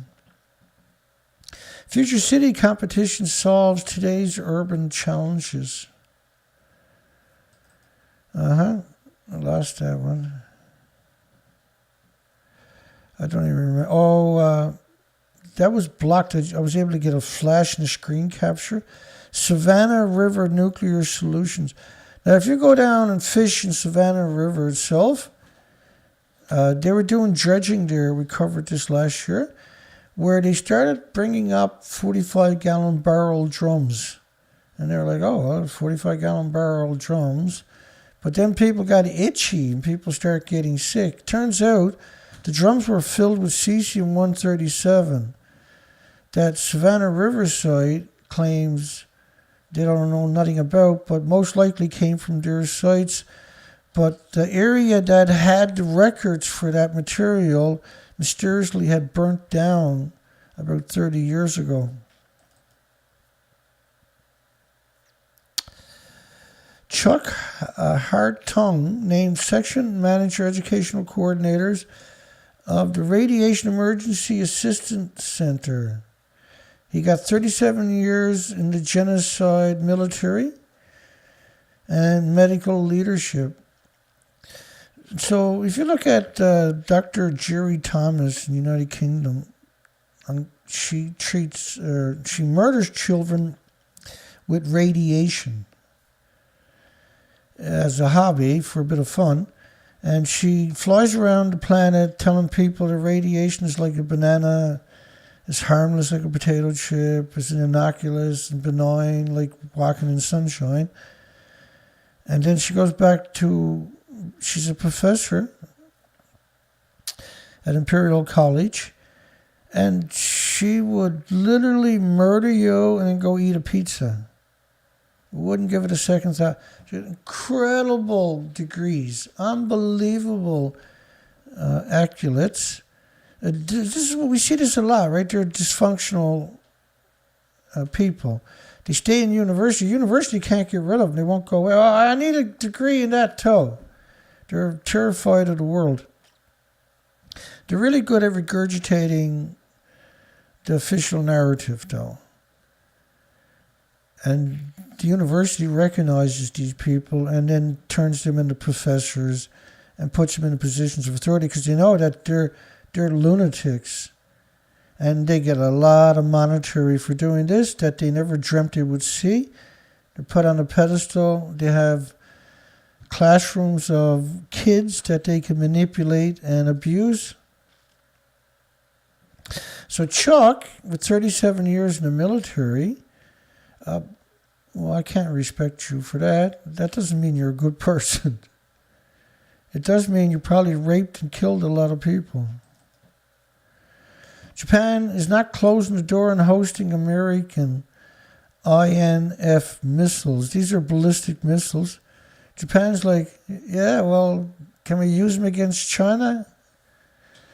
Because Japan is right off the coast of China, see? So is Taiwan. And America got those two places now as their cronies, where they got nuclear weapons already, but they want to put some there legally.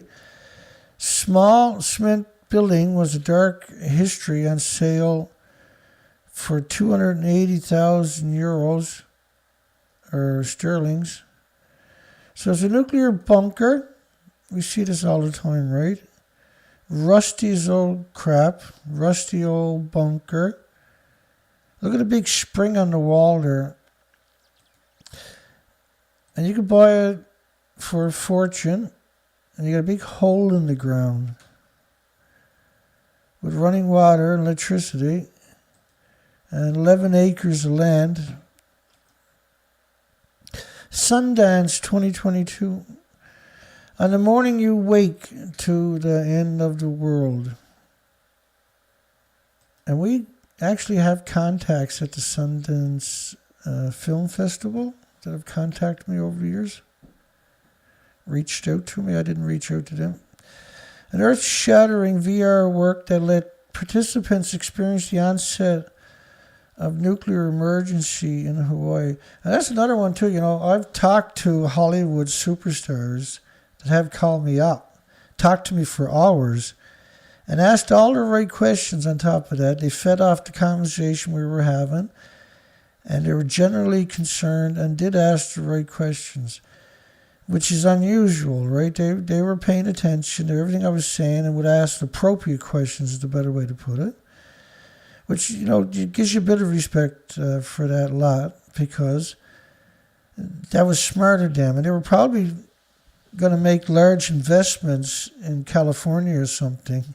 And I've had investment companies that call me up to talk about Fukushima's effect on the coastline and why they shouldn't build $300 million resorts on the ocean there at conferences. And so there are people, we have changed things for sure. We don't get to see it very often, that's all. Continue collaboration, we don't really care because the truth works, right? I get it, I'm not fancy and full of bling bling and everything else. And you won't see gold chains or gold rings or anything else. I'm a real straight up person. I like doing the research. And we never heard back from the shop today because we're supposed to work on the quad today. We got to get that back and get out and do some research because we can't find any species. Thank you, Fukushima. Okay, continue collaboration key to tackling cancer, cardiovascular diseases, malnutrition, which are all emblematic of eating Japanese food or breathing radiation. And we were all breathing radiation, weren't we? Now, to cure the cancer, I'll show it to you in a second here. I'll dig it up right away. The cure to cancer is killing nuclear.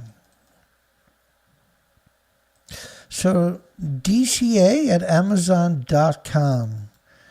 It reduced all tumors, even huge, massive tumors, that were squatting organs by 70% in the first 3 weeks, with no adverse side effects whatsoever. You can buy it online. You don't need a prescription. And if you're in America, you can just walk in a typical pharmacy with a compound chemist. Worst case scenario, they can make it on the spot.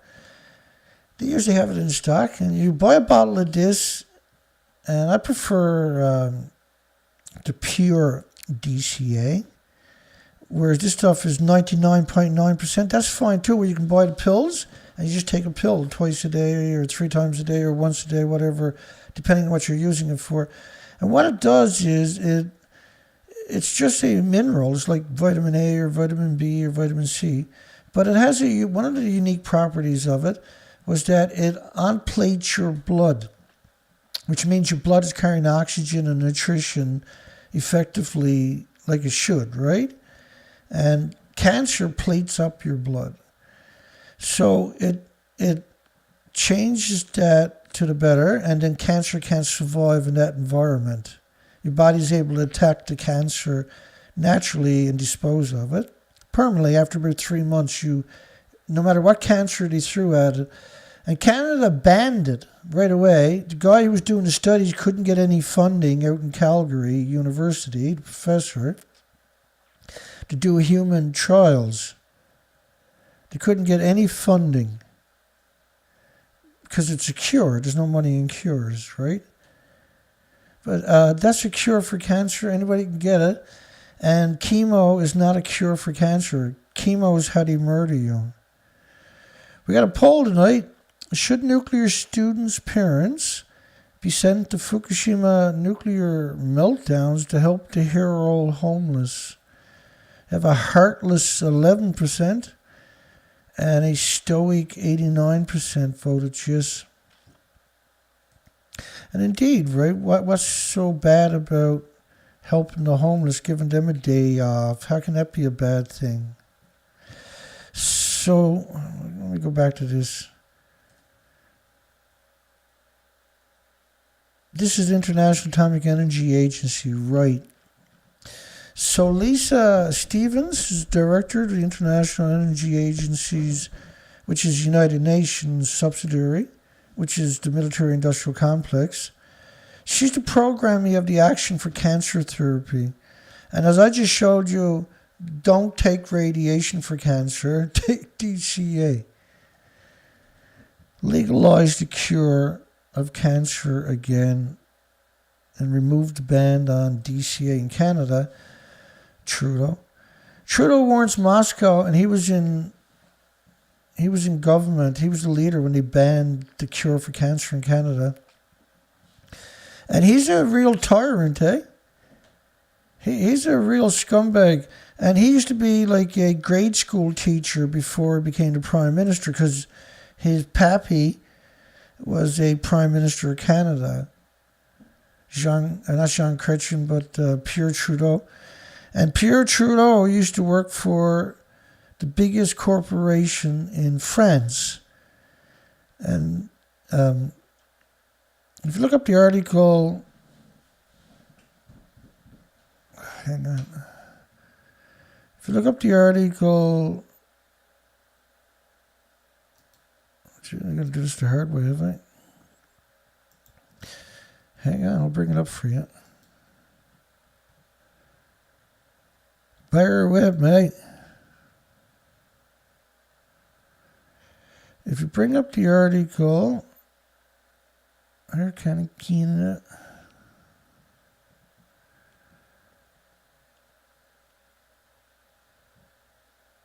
The French Connection. Here we go. Oh, Canada. Here we go. Go, Dana. The French Connection. Who's who of the Canuck politics? So most prime ministers, recent prime ministers in the last 50 years, worked for the same French company. And Jean Chrétien named his daughter France. She married his son, which is André. And his father, Paul Demergus, is the largest shareholder and director of Total Fina, the largest corporation in France. And most of the prime ministers in Canada worked for him before they became prime minister. Most of the premiers of the provinces in Canada worked for them. And Jean Chrétien, or Pierre Trudeau's son, got the job because his dad worked for that French company. And he has diminished our constitution, our Bill of Rights here in Canada, and have enslaved the Canadians and become extremely tyrant, literally a dictator in the last 2 years in particular. He's literally one of the worst things that has happened to Canada. It's an incredible betrayal.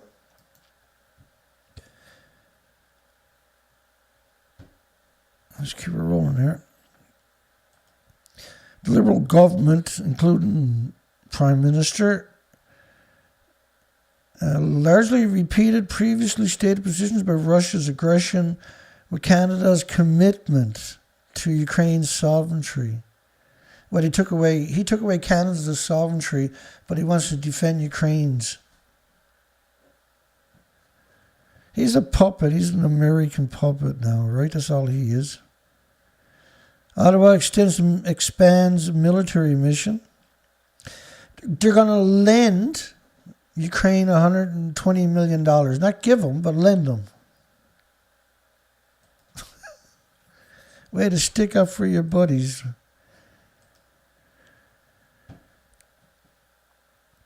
This is Iran, says max pressure led to U.S. humiliation. They couldn't monitoring the 1962 missile crisis as a U.S. spook in Tokyo. When he was 20 years old, he was a spook, apparently. This stupid-looking military. Tokyo, his memoir, Tokyo Junkie, 60 years of bright lights and back alleys, right? So he was a little inbreed, somebody's little inbreed, and that's how he got that job. And now he's written a book. Are nuclear armed? It means that the Air Forces had to be ready to deploy and engage within 6 hours, and the B-52 bombers would be on continuous airborne alert around the world. Some of these bombers that they're using, flying around the world with their nuclear weapons, are airborne as a deterrent, burn around 7 million cars worth of fuel each day. This tiny cement shed could be yours for $500,000. We covered that. Market movers Europe. Power prices continue to rise as oil and gas grapples with uncertainty. So this is artificially inflated to make nuclear look palliative, right? U.S. government should end its war on natural gas because of the intermittencies of wind and solar power. And if you paired it up with pumped hydro compressed air storage and geothermal energy as a backup and tidal energy, because they're always on, right? You don't depend on the wind. You can solve it in a heartbeat. It doesn't have to be intermittent. And so as long as you don't come up with a solution, you can always use that one narrative. And this is what we see every single day, repeatedly. Each day you'll see that over and over and over. We will need baseload gas nuclear plants well into the future, says the crazies. Unlike renewables, these facilities operate 24/7. Yeah, well, geothermal operates 24/7. Tidal energy operates 24/7. Wind or pumped hydro and compressed air storage could run 24 hours again. BWX Technologies announced fourth quarter full year 2021 return on Tuesday, February 22nd. Safe and effective nuclear solutions for global security. You don't need global security for gas, oil, and coal, or wind or solar. And it's not like someone's going to walk in and steal fuel from a nuclear plant. It's an instant death sentence just getting close to it. Oh, and nuclear medicine. For goodness sakes, don't take nuclear medicine. Take DCA. Nuclear medicine is guaranteed genocide. Submarine sparring in the South China Sea. Such a terrible story, right? Submarines serve a critical role. That's a stretch. In the battlefield information superiority, they also project power and are a deterrent to conflict. If you had no planes and no Navy ships or military ships, there'd be no conflict now, would there? So we should, stop making propellers so these things can't work no more, Dana. I like it. That's brilliant. Their operations, so let's ban propellers and be done with it. Their operations are not on the front pages unless something unusual happens, like the grounding of U.S. nuclear-powered and nuclear weapons-capable Connecticut in 2021. Grounding. And just imagine if it was a storm at the same time. They've lost to several nuclear subs. Most countries have, right? Russia has 160 submarines in their northern base that are just ran up on the beaches. There's no way to decommission them. It's evil. It's actually evil. Provides a relative sanctuary for its second strike nuclear submarine. First off, if you does a second strike, you can't go home. You're literally an idiot. You're literally idiots because you can't use the weapons. So the best thing to do is make your stupid friggin' toys, make fake nuclear bombs without nuclear warheads because you don't need them. And go out and see how deep you can drive those submarines. We really want to know. Many of the hundreds of intelligence, surveillance, and reconnaissance probes the U.S. deploys in the South China Sea each year hundreds of probes in the South China Sea. So that's the antagonist. Like if you keep poking a country and they react like, well, China's been posturing with America lately. The media, it's just, let me explain why. I say certain things, but I assume everybody is thinking the same way as me, but that's simply not true. I'll explain why I said that particular comment. Because Patrick Clausen, I'll adjust the audio. It's only a 1 minute, less than 1 minute clip. I put extra graphics in there to articulate what he's talking about, but I frankly think that crisis initiation is really tough. And it's very hard for me to see how the United States president can get us to war with Iran. Some people might think Mr. Wilson wanted to get us into World War I. You may recall he had to wait for the Lusitania episode. Some people might think that Mr. Johnson wanted to send troops to Vietnam. You may recall he had to wait for the Gulf of Tonkin episode. We didn't go to war with Spain until the until the Maine exploded. And may I point out that Mr. Lincoln did not feel he could call out the Federal Army until Fort Sumter was attacked, which is why he ordered the commander at Fort Sumter to do exactly that thing which the South Carolinians had said would cause an attack. Some people might think that Mr. Roosevelt wanted to get us into World War II, as David mentioned. You may recall we had to wait for Pearl Harbor. So if, in fact, the Iranians aren't going to compromise, it would be best if somebody else started the war. So he's advocating going over and attacking America and blaming it on Iran. And the nuclear submarines are advocating agent provocateur, and caused China to attack the United States so they can start the war. It's the same thing, see? And Kim Jong-un blasted his way onto Biden's foreign policy. Like, it doesn't matter which country it is. United Nations attacked North Korea and then isolated it for 60 years. That's the reality of it. But because the media got to keep the lie alive, because United Nations couldn't beat them, Positron issued shareholder letters to discuss recent key highlights. Oh, and they cover nuclear medicine. So if you got stocks in them, you need to get out of their stocks immediately. They're murderers. Buy stocks in DCA because you know they're going to go up. Don't take my advice, by the way, for when stuff like that. I'm just talking the truth. Switzerland support health reforms Kazakhstan, but not in their own country, of course. Bear with me. There we go. Biden speaks on Americans held hostage without mentioning Iran. He speaks on American held hostages but won't say the word. Now, does he look like death or not, these pictures? He always looks like he's missing a couple of quarts of blood and he got something crawling around in his... Now, let's not go there, Dana. Despite the fact that I'm the nuclear proctologist, I don't want to go there.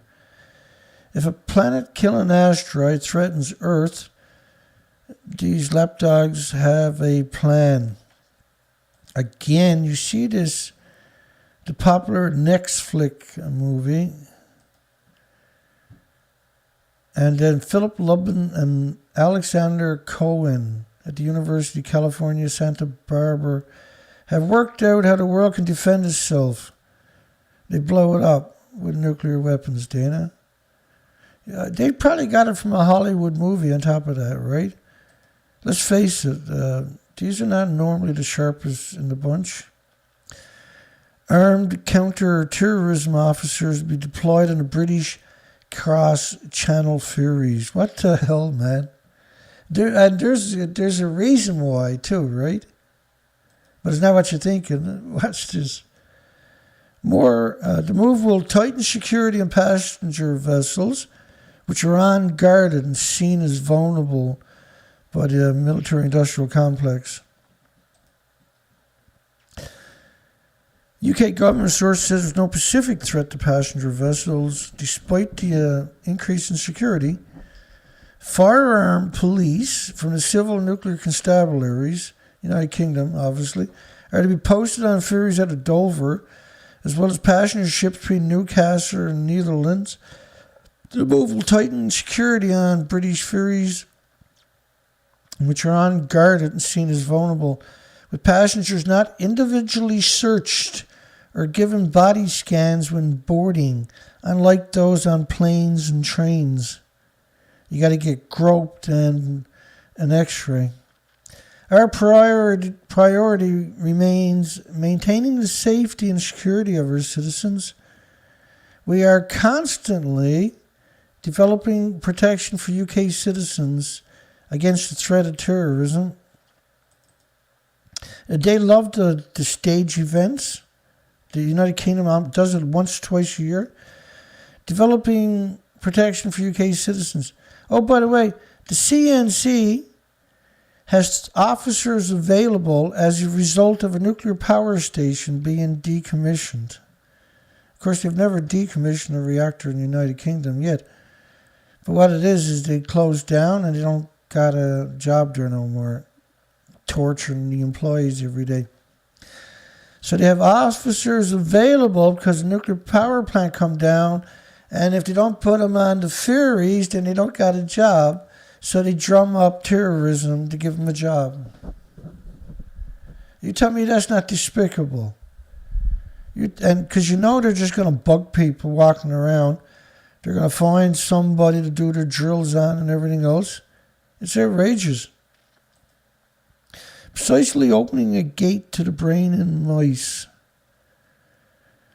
It also prevents drug therapies from reaching their targets. The nuclear medicine at the University of Maryland School of Medicine. Don't do that. Take DCA, okay? Don't let them stick radiation into you. Don't do that. Don't do that to your loved ones or your friends or your families, for God's sakes. At a time of brain cancer caused by radiation, I'm going to give you more radiation, such as genome editing or gene therapy. And they always have these far-fetched,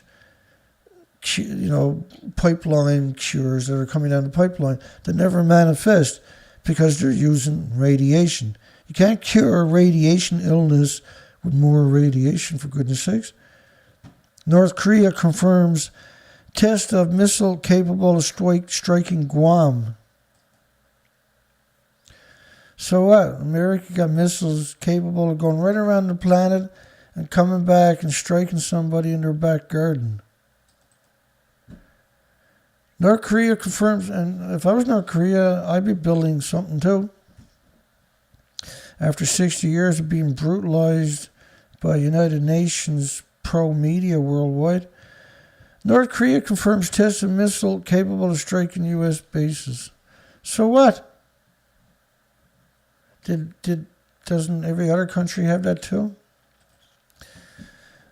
Canada, Ontario cities call for clean electricity. Of course, Ontario cities, at night when everybody's sleeping, the cities are like, please give us some clean electricity. No, this is just the media. Replace electricity from Pickering Nuclear Power Station when it closes in 2024. So, again, right, who controls the narrative, ultimately, is these people. And they're talking about replacing it with gas. Then the word coal, of course, you're not allowed to have the word coal. But if you look at the science, coal emissions don't do this. Coal emissions don't cover the planet in emissions. Neither does gas, oil, and carbon. And radiation covers the planet, pulsing energy every second. Your radiation is your climate change, not coal, oil, and gas. And coal is cheap, right? So if you get rid of coal, Now, gas and oil is competition for nuclear, right? And exclude the renewables for a second. But this is their thinking, because we've been covering this for a year. So then if you can call gas, then you just got oil. And then you can't have oil because of Iran and because of Russia. So that leaves you with nuclear. And nuclear, they claim, is a good match with renewables. Will take us into the 2050 carbon-free generation. This is absurd fantasy, by the way. It's untenable, it's inconceivable, it's unworkable on top of that. There's always an element of risk and choice, says idiot. And he uses some examples like walking up your stairs, or walking to your car, or driving your car, or blah, blah, blah, blah, blah. Is a risk. Everything you do is a risk. So nuclear is not bad. Yeah, it's got risk, but everything's a risk. And we see like constant, it's always some repeat, right, with the nuclear industry. In a discussion regarding the proposed deep geological repository, which is a hole in the ground in farmland, right by one of the biggest aquifers in Canada, in South Bruce. Farmers have stewardship over our beautiful farmlands. Yeah, that's why we don't want nuclear there. And rivers. What does this have to do with the deep geological repository? The scientists and engineers in the nuclear industry? As far as risk of radioactive pollution, he says, in his opinion, risk is close to zero, and our confidence should be bolstered by a 50-year history of safely handling the spent nuclear fuel. Yeah, if that was true, we wouldn't be looking for a deep geological repository now, would we? And putting it in farmland right by one of the biggest freshwater lakes and aquifers on the planet, that's evil. That's nuclear though, right? There's also the risk that some uninformed consumers may question the safety of our agricultural products. Of course, you got a nuclear repository that's venting everything into the environment. Why not put it somewhere where you're not going to be in everybody's faces? You'd already be in business. They know everybody's going to reject it. And they keep the argument and the fight going that way. And then the communities that they want to cause trouble in, then they give them millions of dollars to keep it, keep the conversation going. No strings attached. We just want to do our experiments and see if it's a good place. Here's a couple of $1 million. Have a nice day. That risk is not generally supported by the experience of the thousands of farmers and businesses that currently operate safely and successfully near nuclear facilities. Try wrapping your mind around that statement. The risk is not generally supported by the experience of thousands of farms. Thousands of farms. Thousands of farms and businesses by nuclear power plants is the most frightening statement imaginable, most terrifying statement imaginable. By the time the deep geological repository construction begins in 2030s, I hope to be happily retired, said the scumbag. Why does Putin always look like he got a stick up in him? Why does he always look so miserable? He's a dictator. He should be happy, shouldn't he? Ukraine's new crisis, old themes in Washington and Moscow. Dictator Vladimir Putin has long had the views that Russia should have buffer states between it and NATO countries. And because Ukraine geographically is crucial to Russia's strategic policy objectives, with Belarus to its immediate north, Ukraine is the only other remaining buffer state protecting Russia from NATO's push against its western flanks. There you have it. Do you want to use Ukraine as a buffer state? They're not really good for anything else, only produce and deform children. Washington shouldn't underestimate Israel's resolve in preventing Iran from getting the bomb. Now, that's true. Israel's insane. Energy Department halts peak floor team contract award. We covered that. That's awesome news. Nuclear medicine market. And every time you see these projections, it's always like it's going to be radiant or it's going to be explosive. Or Iran now stopped using a nuclear site after attack last month from Israel. Iran has informed the non-international atomic energy agency, the United Nations. The United States Department of Energy's Ed McGuinness hired as chief executive officer of Curio. And Curio, a nuclear innovation technology development company, announced longtime public servant, a lobbyist, is now a lobbyist with their company. He primarily served the Department of Energy, including Assistant Secretary. So he's a well-placed lobbyist now, right? And that's his kickback. So he'd probably done incredible favors already for the company. Now that he's retired from the government, they give him the kickback, right? A cushy job with lots of benefits and big office and nothing to do, just enjoy his life. Network reflections: can effective deterrence exist without dialogue? Deterrence is a way to communicate intent, resist facing potentially aggressive behavior. All the wars have been against countries without nuclear in the last 50 years, right? They only attack countries that don't have a navy, don't have an air force, and can't defend themselves. They might have like a moderate navy or a moderate air force, but nothing that matches their superiority, or they're not going to attack them. What would happen if a nuclear bomb detonated on New York? Well, the same thing would happen anywhere else. A nuclear bomb would detonate. Be a great big boom boom, wouldn't it now? Bollywood star is playing the father of India's nuclear program in Rocket Boys. I'm going to have to watch that to figure out what the propaganda is going to be this time. Machiavellian in the Ivory Towers.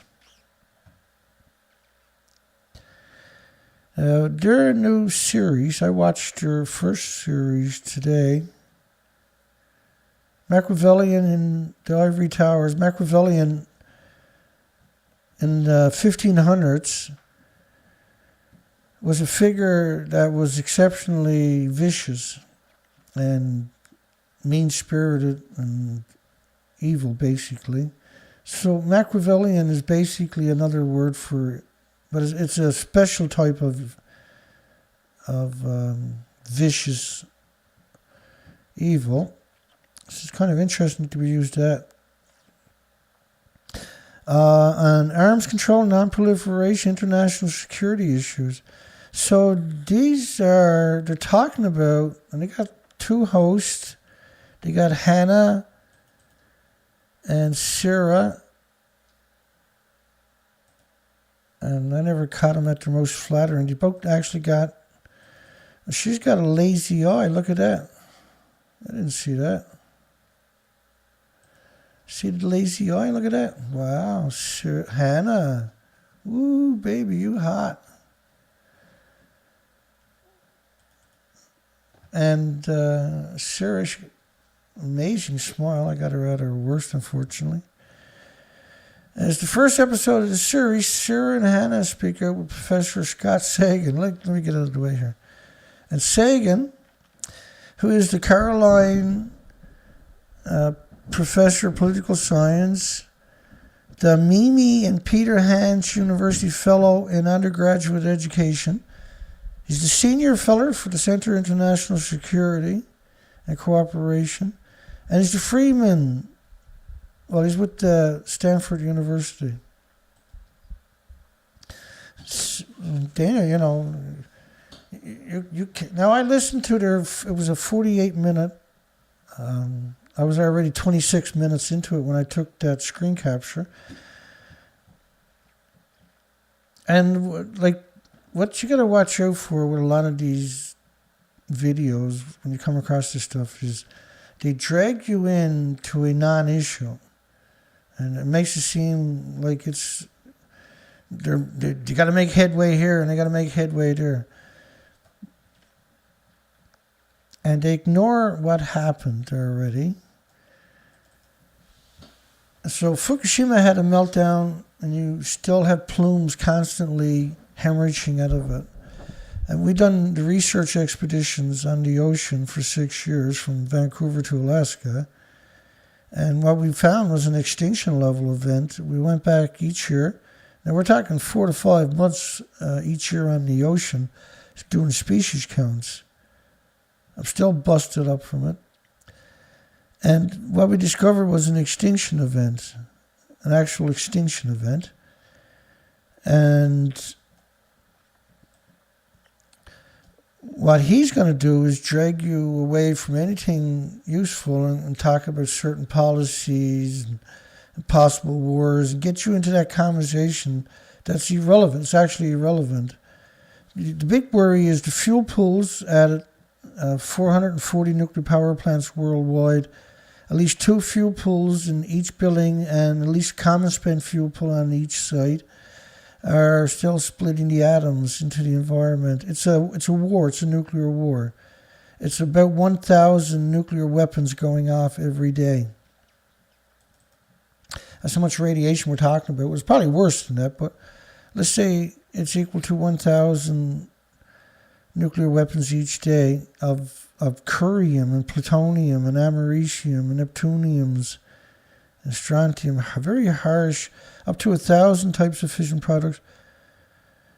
Cool nonsense that exists. Oh yeah, a fungi that can eat toxic radiation and clean up nuclear disasters like Chernobyl. No, radiation can't clean up Chernobyl. Or fungi can't clean up, they'll aggregate radiation. You don't want to go near that fungi. That's why you don't want to eat mushrooms anymore. Right, but you get enthusiastic young people who don't know any better, and they regurgitate the narrative as if it's true, and that's what we have in that case right there. But it's simply not true. Scientists have found a special radiation-eating fungi that have quietly been cleaning up the toxic mess left at Chernobyl. So this is ludicrousness, by the way. It's actually 3,400 square kilometers around Chernobyl, highly contagious, highly radioactive. But I've actually done entire presentations on Chernobyl. It's on my site right now. And I've done articles with hundreds of academic studies on those presentations, by the way, and also at my website, thenuclearproctologist.org. And so they, for instance, 9,000 farms in Ireland and Scotland and the United Kingdom closed because of radioactive fallout. That's 3,000 miles away from Chernobyl.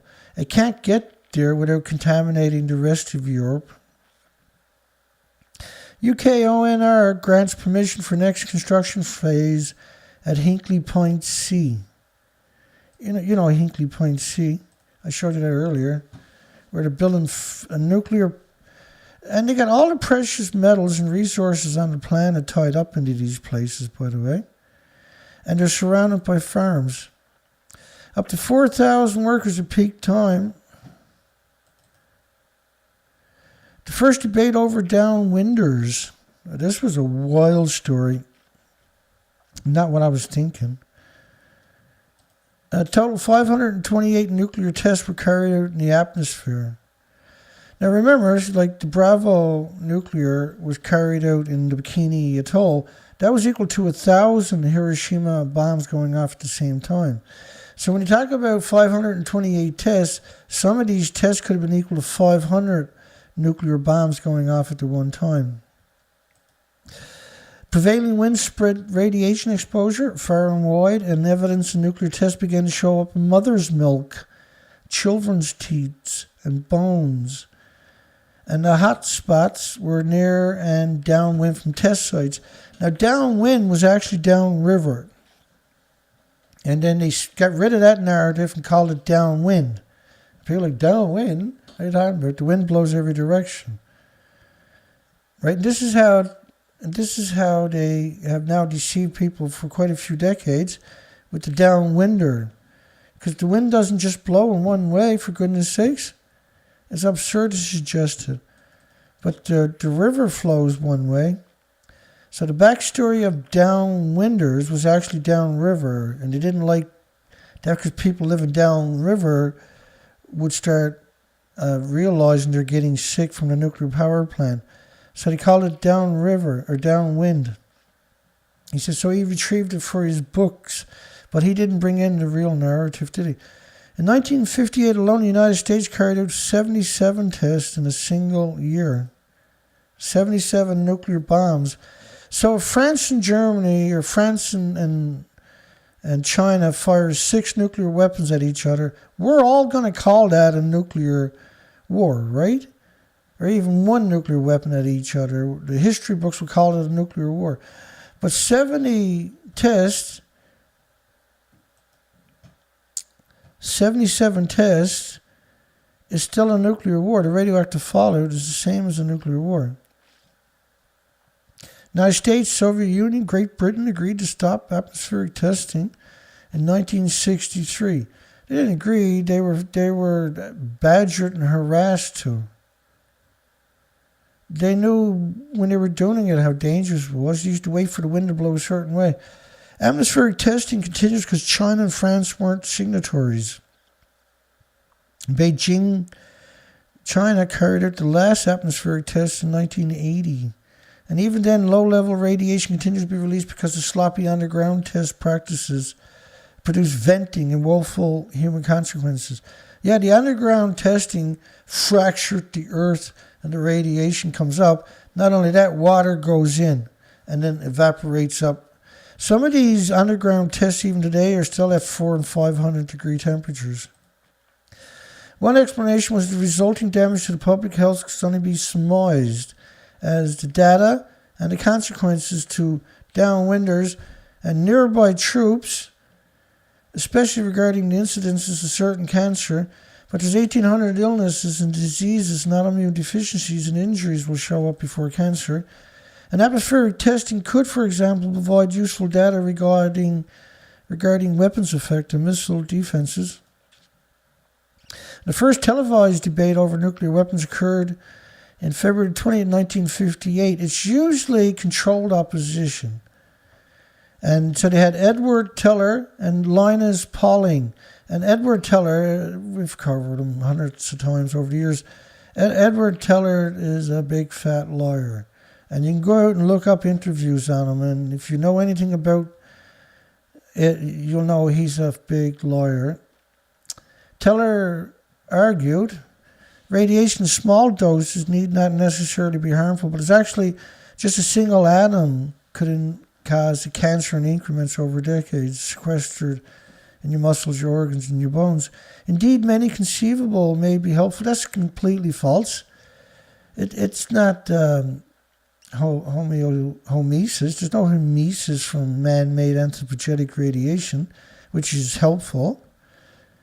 There's no homeostasis either, where it's harmless. He and Latter asserted that a wristwatch with a luminous dial could subject the wearer to far more radiation and fallout from nuclear testing.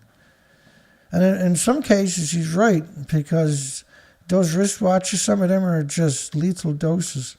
And the women that painted the dials, right, the radium girls, if you look up, there's a movie, it came out last year, was it? The Radium Girls, where they use young children, young girls, and they want them to make the tips of the brush. These are little painter brushes, very small, so they could dot dots on the wristwatch's face, so pilots can check the time so they knew when to drop their bombs on women and children somewhere else. And these women would lose their jaws and sides of their faces, incredible illnesses. And the industry used to say that they had sexually transmitted diseases. They weren't. It wasn't the radiation that made them sick. It was they were promiscuous, which destroyed it. Especially in those days, was devastating to even today, certainly. Back in those days, more so, right? It was the nuclear industry, just the contempt they had for these children, was the animosity that they had for them, was really something.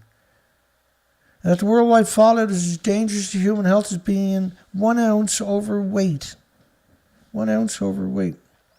Now obesity, there's 50% of Japanese more obese by 2012 than before 2011 nuclear meltdown. And in North America, it's an epidemic. And obesity in people that were normally healthy and all of a sudden gain large weight is a sign of brain damage. And you secrete hormones that interfere and cause people to gain a lot of water and weight very quickly, is a typical sign of radiation poisoning. There are other outlandish claims. William F. Libby, a distinguished professor of physical chemistry, served as a member of the Atomic Energy Commission, claimed fallout could be increased 15,000 times without hazards. And he won the Nobel Prize in 1996 for being a scumbag. What a scumbag, eh? Nuclear med facilities lower costs for cancer treatment. That is frightening. That is frightening. Why not just put DCA in drinking water and everybody can get rid of cancer and many other diseases too, by the way, with no adverse side effects. Cancer is one of the top non-communicable killers with a mortality rate of 60%. And because Japan has been shipping incredible amounts of radioactive food to the Philippines, it's much worse than it should be, right? Cancer, remember, in the 50s, and 60s and 70s even, if a child had cancer, doctors from all over the world would go and see the child because it was so unusual. Now it's a child on every street minimum because of the nuclear power plants and radioactive fallout. Department of Science and Technology Secretary.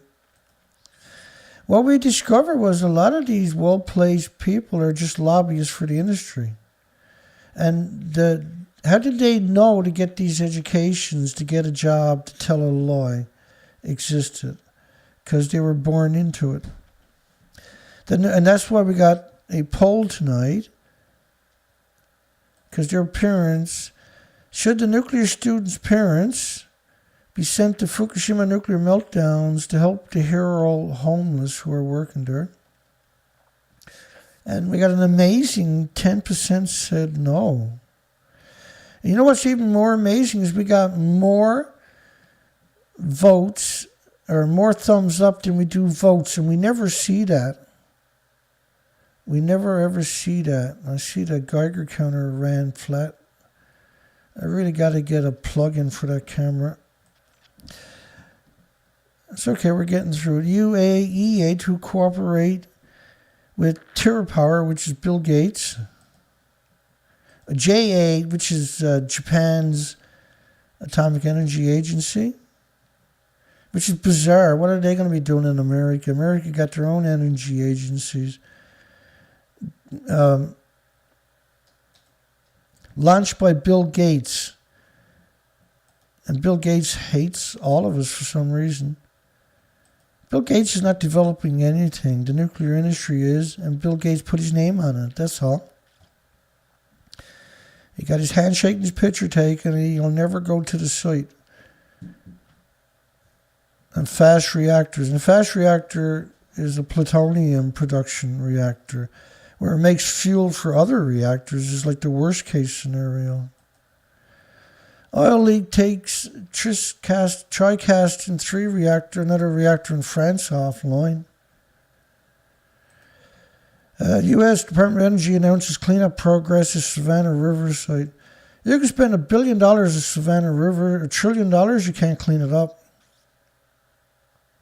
The final cleanup of 25-mile-long stream. Why, you really think the stream stops at 25 miles? The Savannah River site is a 310 square mile nuclear waste site. and the production of plutonium and tritium for the use in nuclear weapons. And tritium increases the bomb's ability by double. And it's the same tritium they say is benign and harmless and innocuous. And they used aerial detection equipment checking for radiation along. So they fly over the site. Just how bad radiation is, you can measure it from a plane. This is what they've done around Japan, right? Because they didn't want to go down there, so they flew over it. You want to make sure that the public is confident we're fully taking care of the Cold War legacy issue. Yeah, if you were worried about the public, you would have done it 50 years ago. Why'd you wait 50 years for? Ah, yes. This is laughable. Nuclear Waste Services launched to bring range of expertise under one roof in the United Kingdom. A new business was launched in the nuclear industry to bring the United Kingdom's leading nuclear waste management expertise. Like, first off, they've never decommissioned a submarine or a nuclear power plant down there, for goodness sakes. Monday saw the launch of a nuclear waste service, a new organization. The new service now incorporates the expertise of the radioactive waste management that we're selling, the same one that is supposed to manage to 8 million liters a day hemorrhaging into the Atlantic Ocean from Sellafield from the mixed oxide fuel meltdown. Low-level waste repository and Nuclear Decommissioned Authorities Group's Integrated Waste Management Program.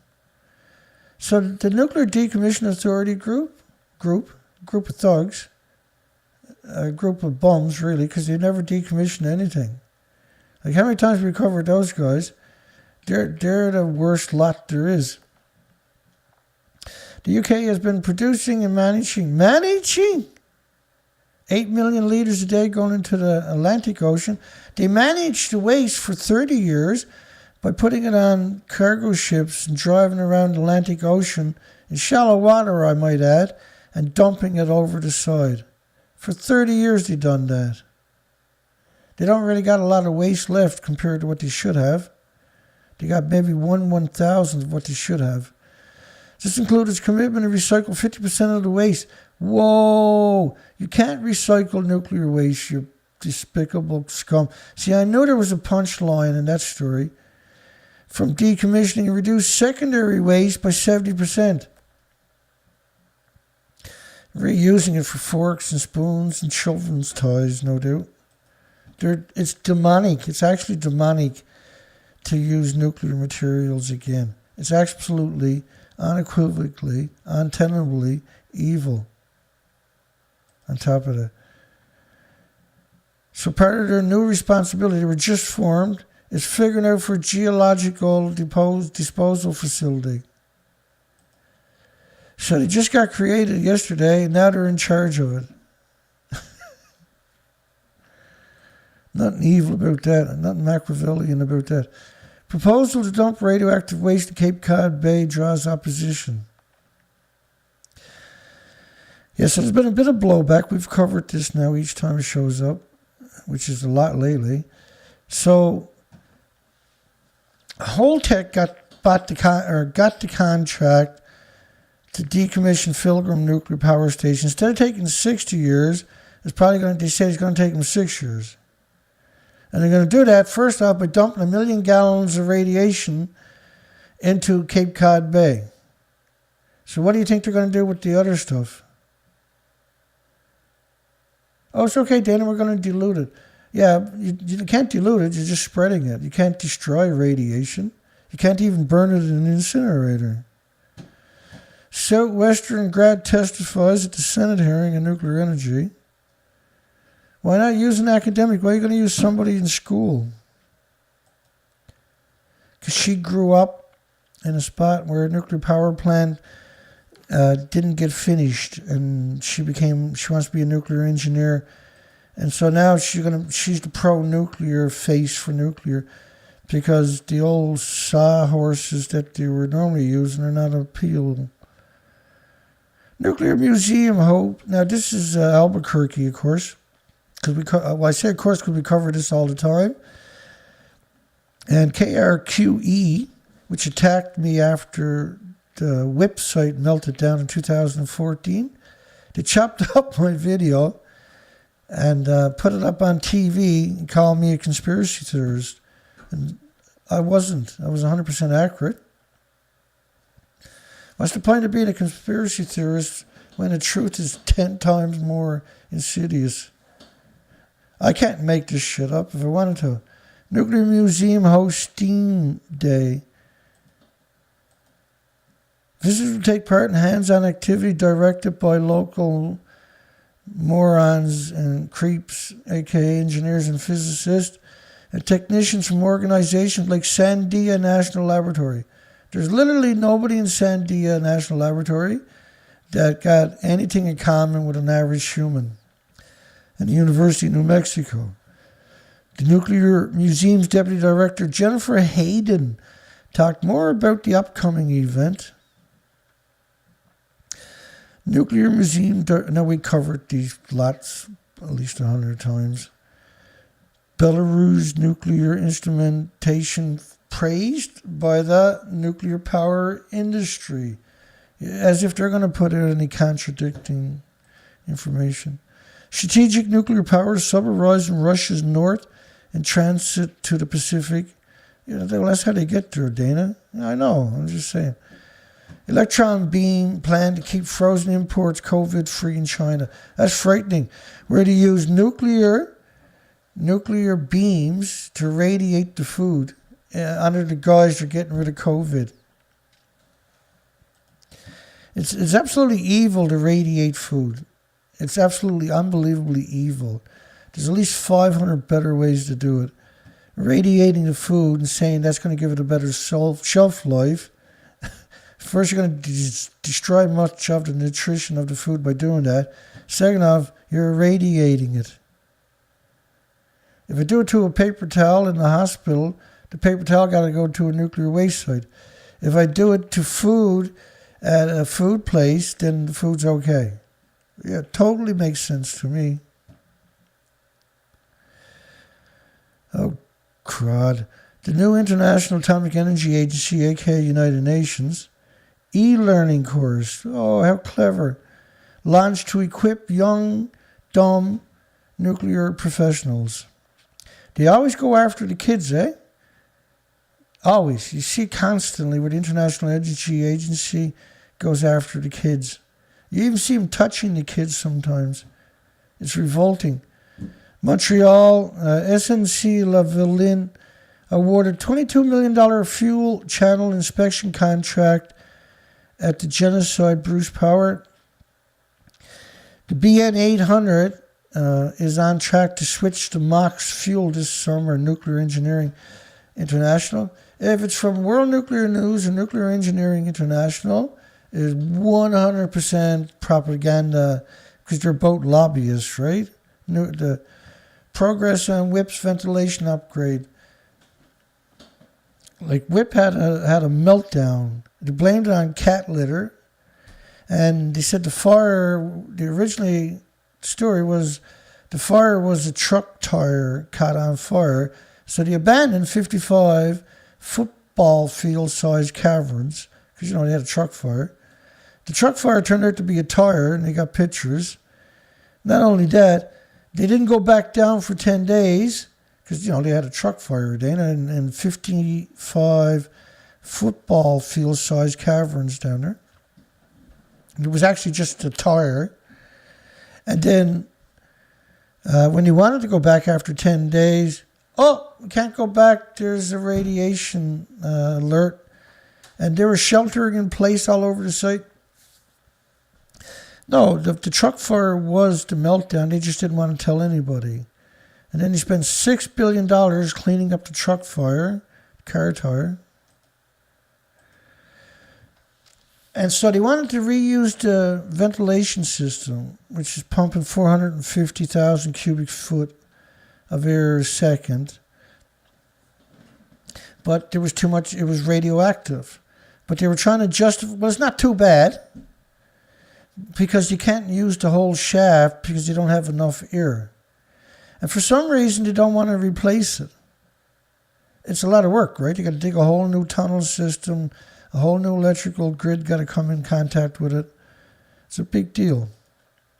So they would rather pump the radioactive air down there because it's not so bad. It's within the new limits. It's really something. Politically isolated North Korea garners support from 2 nuclear powers at UN. Wow. COVID delays France's new reactors from startup that are 13 years behind schedule. What's another year? Who cares? Blow up the moon as SpaceX rocket debris set for lunar collision. So part of their rocket is now drifting farther away from Earth, and they expect it's going to get sucked into the moon. It'll be the first thing to go to the moon in 44 years. I always wonder about that. If you really did walk on the moon, why didn't you go back? Why didn't India go up and walk on the moon? Why didn't Russia go up and walk on the moon? Why didn't China go up and walk on the moon? No, we're sick of that. Let's go to Mars. 30 years uninterrupted activity. Uninterrupted activity. That's scary. That means no checks and balances, right?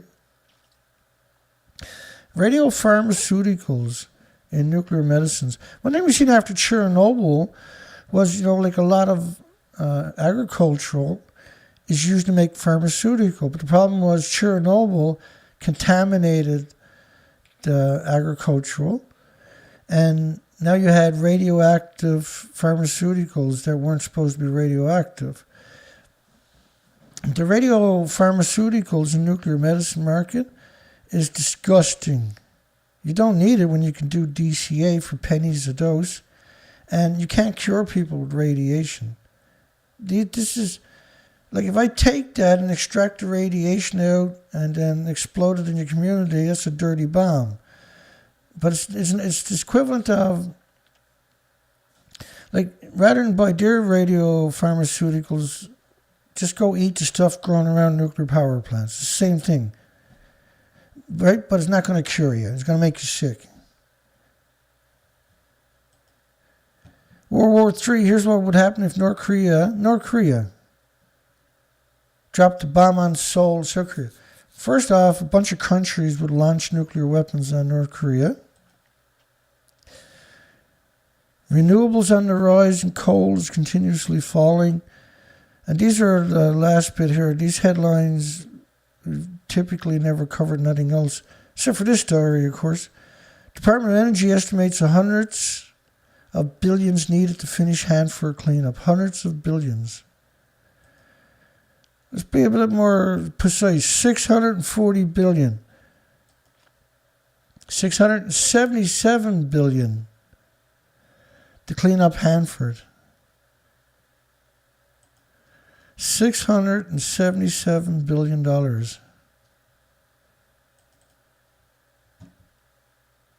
And they probably spent that already there. Volatility rages in uranium stocks as clean tech takes a beating. So they artificially inflated the uranium stocks last year when a Canadian company bought up physical stock. Right? And then that was the beginning after a decade of uranium stocks moving up. So they were stealing people's pensions that way, basically. Dr. Elisa Millen, new head of nuclear medicine. Congratulations, mass murderer. Must be nice. Want never again to mean something, stop Iran's march to the bomb. So they're calling for vigilante in the Jewish community. Swedish police arrest a Russian national accused of flying a drone over the royal palace. Bloody Ruskies, but just 2 weeks after a series of incursions in which unidentified drones were seen above multiple Swedish nuclear facilities. Remember those stories last week? They made a big stink out of that, didn't they? As if a little drone is going to hurt a great big nuclear power plant. Well, they get $1 billion for security, so even a bird now is suspect, right? Congress passes law to honor atomic veterans with medals. Wow. That's a great story. Too little, too late, but it's still a great story. Okay, now everybody get up and walk towards ground zero. With over 195,000 to 225,000 atomic veterans that served between 1945 and 1962 being exposed to radiation. Well, you only got to be exposed once. You breathe it in once, and it sequesters in your muscles, your organs, and your bones. And in increments over time, your body builds a tumor around it.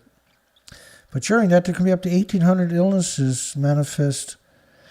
Last December 27, 2021, the National Defense Authorization Act was signed into law. In the legislation, the veterans were recognized to emphasize their contribution to the military successes, instead of being the victims that they are, of course. The policy created a special Atomic Veterans Commemorative Service Medal to honor veterans and the families who had served willingly and unknowingly, exposing their bodies to radiation and testing the effects of nuclear weapons. But they knew that the effects would be harmful. They wanted them to be radiated so they can study them and their descendants over time. It was 100% on purpose, right? And the Radiation Exposure Compensation Act, RECA, is going to expire this year. And so there's hopefully this gets renewed. And it provides menial support for the victims, but at least it's something. Blowing up the moon, good luck. And so a lot of the headlines you probably noticed tonight was that's all we covered, right? We covered a lot of stories, but you can't go through it all. So rather than it go into the black hole where we never cover it all, I'm trying an experiment, and we're just going to finish it out where we go through just at least the headlines and have maybe a blurb or not. And so cancer treatments, there should be nothing to do with radiation, right? In academic studies, and let me drag that in. There's a real good study, and I've lost track of the. We used to have a number like 60,000.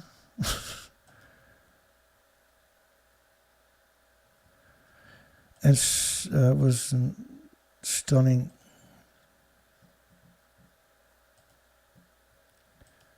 Let me see.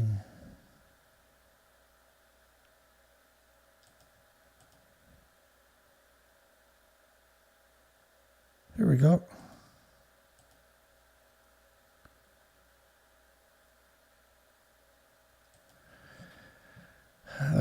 So the study was done originally in 1985, repeated 2004, asked the question, there was only a 3% efficiency of chemotherapy treatments. 3% of the people live longer with it than without it. And by the way, 3% is typical misdiagnosis.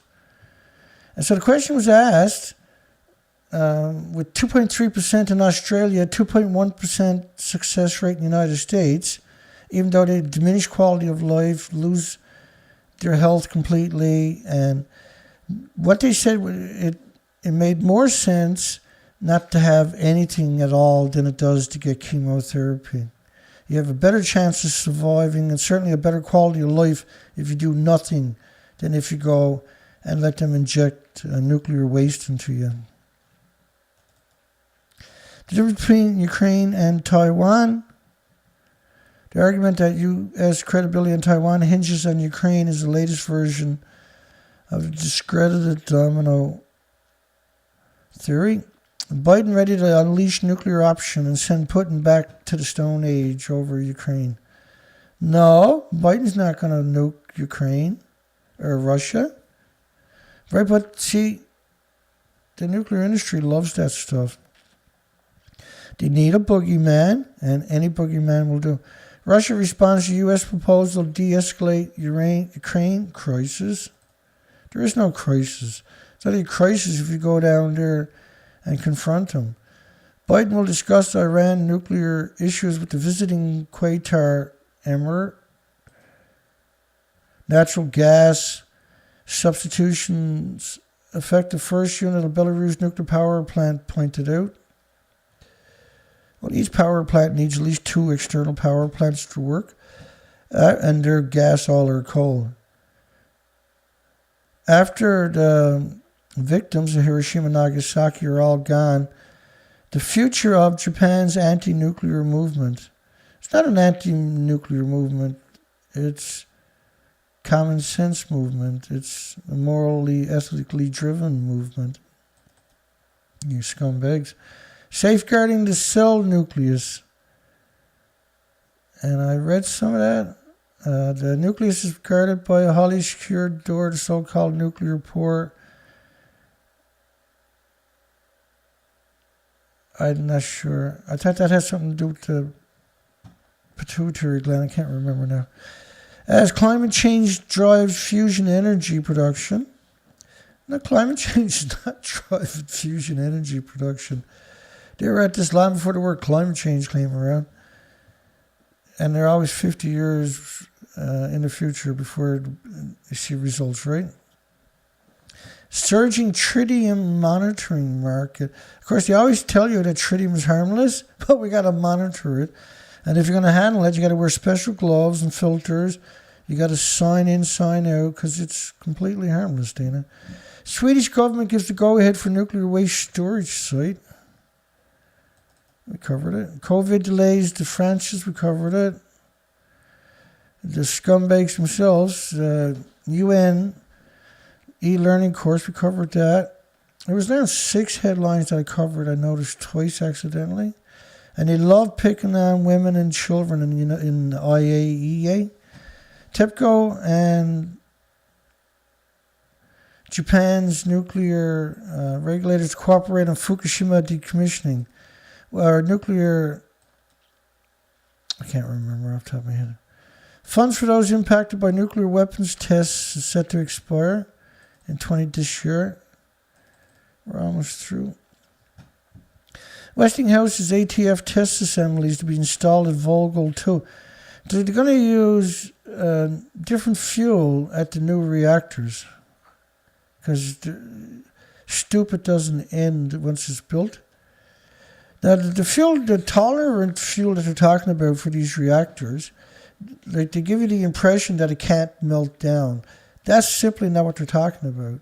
When you read through everything, what they're talking about is giving the plant operators another 5, 10, 12 minutes to try to figure it out before it starts to melt down. That's all they're talking about, is an extra 10 minutes. Nuclear Waste Services launch. We covered that's this UK's new scam.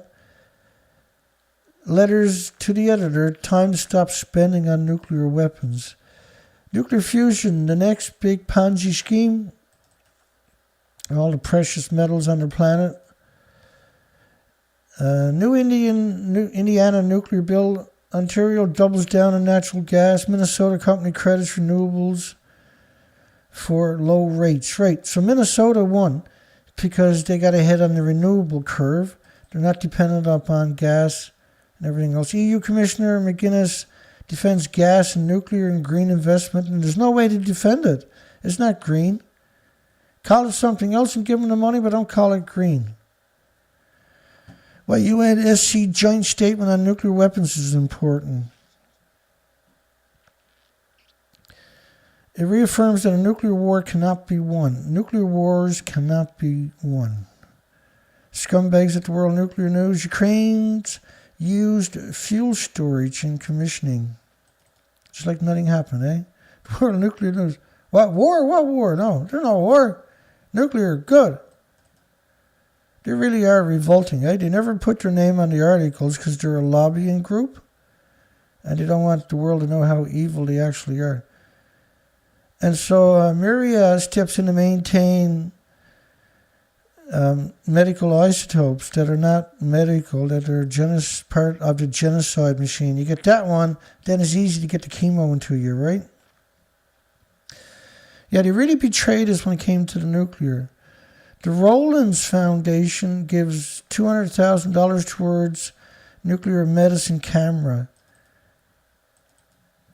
And so the foundation, in good intentions, trying to do something moral and ethically, giving a hospital $200,000, that's amazing. Unfortunately, it's for a genocide, part of the genocide machine. You get them through the nuclear medicine cameras, it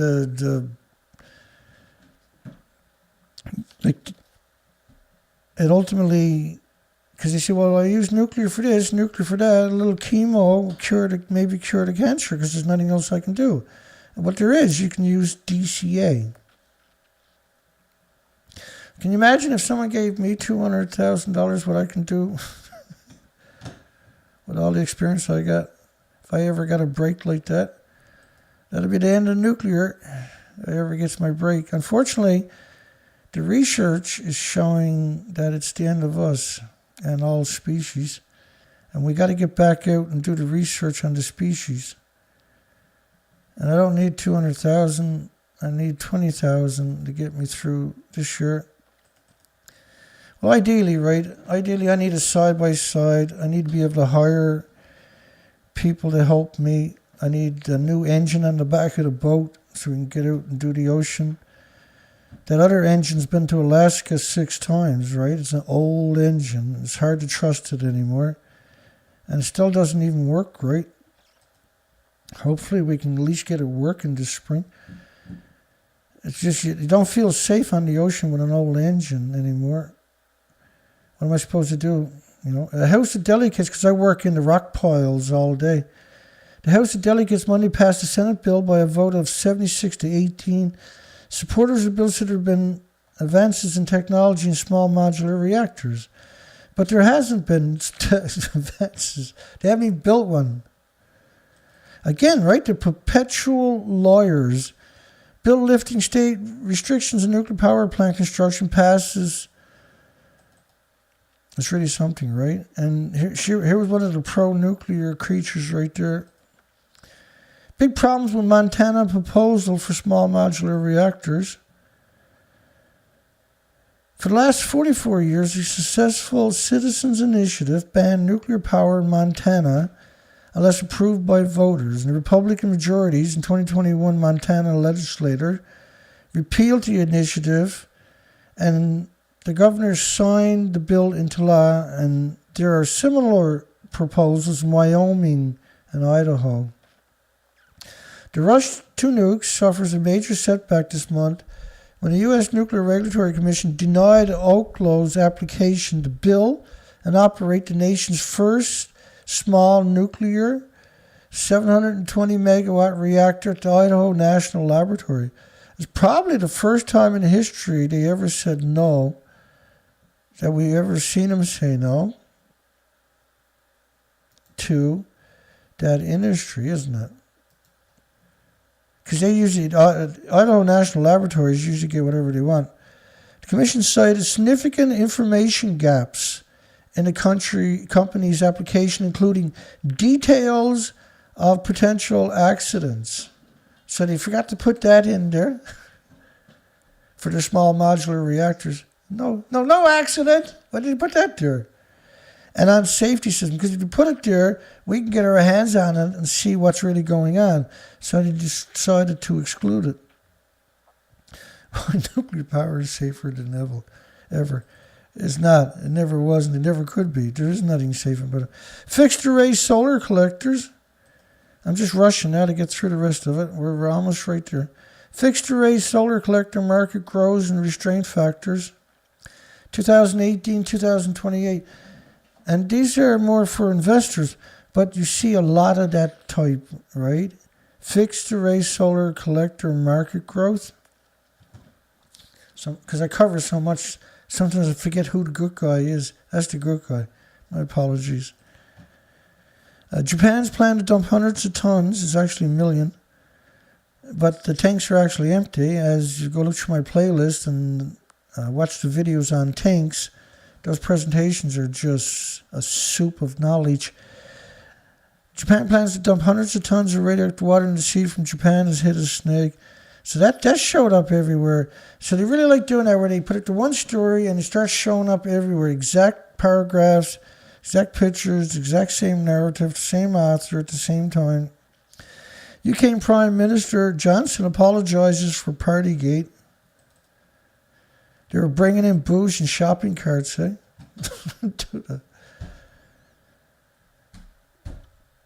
Equity, technology, or technological innovation, sustainable behavior in a low-carbon future.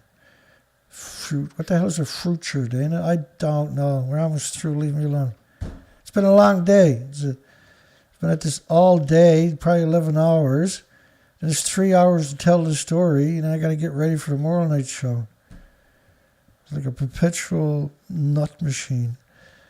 And so the trade pact with Japan is South Korea's official. Why would you do that to your own people, man? Uranium has to be part of electrification, says the Canadian scumbag. We've covered these people. TerraPower teams up with Japanese nuclear developers. And this is the same Japanese nuclear developers that almost all of the reactors are still offline. And none of the people, and there's thousands working at each reactor, none of them people volunteered to go to Fukushima. TerraPower teams up with scumbags in Japan. Oh, that's right, because they got a $4 billion free ticket.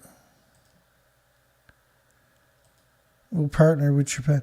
Easy targets, why anti-Korea racism, because Korea doesn't want the Japanese food, see? We got 7 more clicks to go. The Japanese are incredibly racist people, too.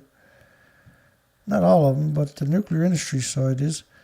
The nuclear future and dread factor, which is a real factor, by the way, Cape Cod. The other half accused me of baseless fear-mongering, and any fool knows a little radioactive waste in Cape Cod Bay won't hurt anybody, they said to him. Right, and so he had wrote a pro-anti-nuclear article, and he got attacked for doing it, because Entergy is going to dump 1 million gallons or something into Cape Cod Bay.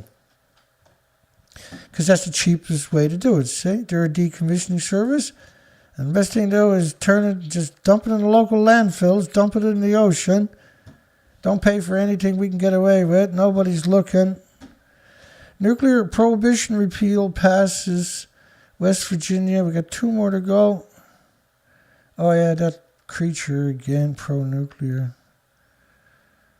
It was a bit of a struggle tonight, wasn't it? Do I get a thumbs up tonight or what? Yeah, we've done pretty good, I thought. It's the first time we've ever got more thumbs up than votes. Should nuclear students' parents be sent to the Fukushima nuclear meltdowns to help the heroes, homeless people? Because it's the homeless and the destitute and the victims of society and the immigrants who don't speak the language that are working there. There are no heroes in the nuclear industry. The one thing that I can guarantee you, that's the guarantee.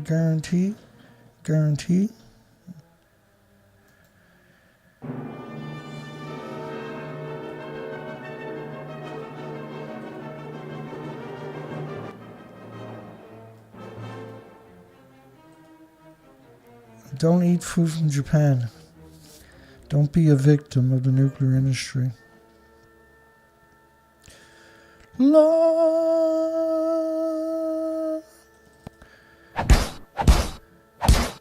that didn't work out the way I wanted it, did it? Let's try that again. Can't take me anywhere.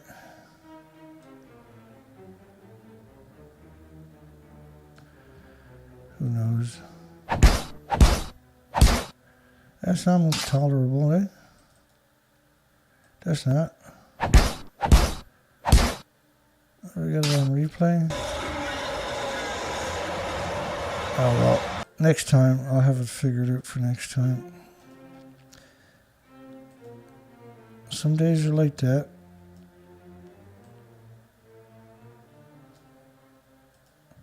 I don't know.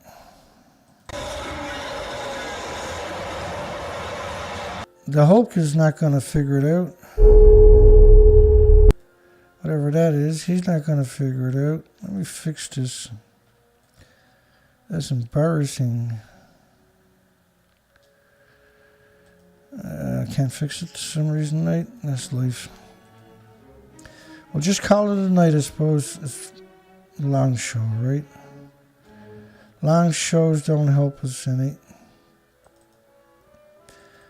I don't know anymore. Well, what was happening was I had to reposition a bunch of stuff earlier, and so that happens to me. There's nothing I can do. So you get all these fake heroes, and they can't do nothing. They're fake heroes. But they even got stupid GoPro hero and guitar hero. They even got like King Kongs or you're a hero. But none of them are heroes, okay? And your children need a real hero. So be a hero to your children, to your friends, to your families, to your communities. Because Spider-Man is too busy signing autographs to be a hero. Don't eat the food from the nuclear wasteland. Particularly 14 prefectures in Japan were banned by 55 countries.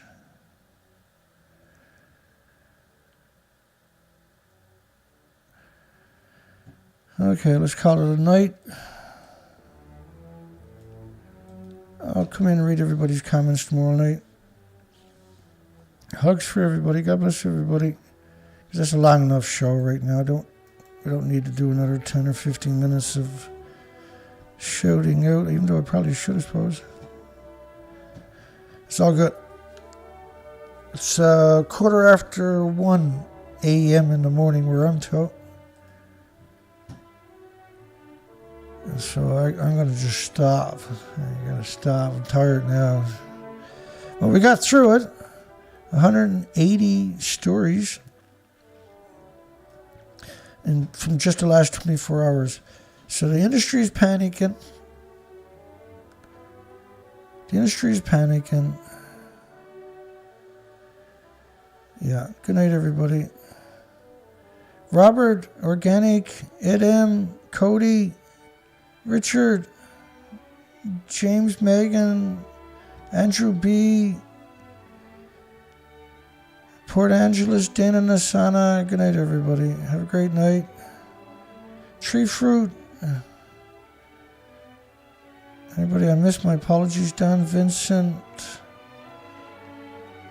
Sean Webb. Albert. James Lucid. Thank you, James.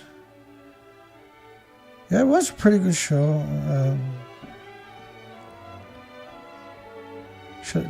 Organic Slants wants me to redo a video on Mother for Nuclears. Yeah, I should, because they're scumbags. They're actually scumbags. You're right. That's a good point, actually. And let me scroll up. I know Colette S. was there at the beginning. Hi, Colette. And I just scroll down from the top here. Right quick. I wasn't going to do a shout out, but now we're doing it. Too late. Just a quick one. I'm probably going to miss a few people. I know this is a difficult subject for people. I get that. I'm not naive or gullible. Peaceware. But the world needs at least one person out there doing it, so I'm going to keep going. There's a few of us out there, not very many, unfortunately, just a handful. It's not hard to do, you just got to be honest. If you watch a few of my shows or presentations, you'll pick up enough to get you started, and you can work the rest out, because that's how the truth works. The truth is really, really, really easy when it comes to nuclear. Telling a lie is the hard one. IXOXI.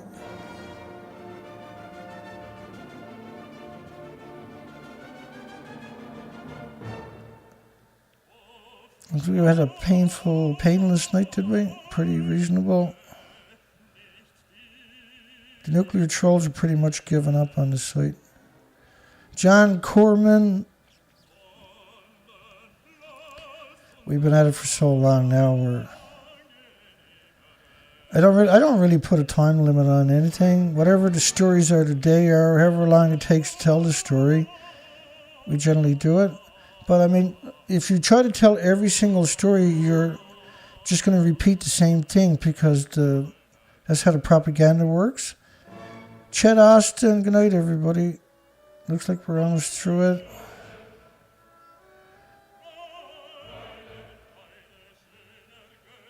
And it takes so much work to do each one of these shows.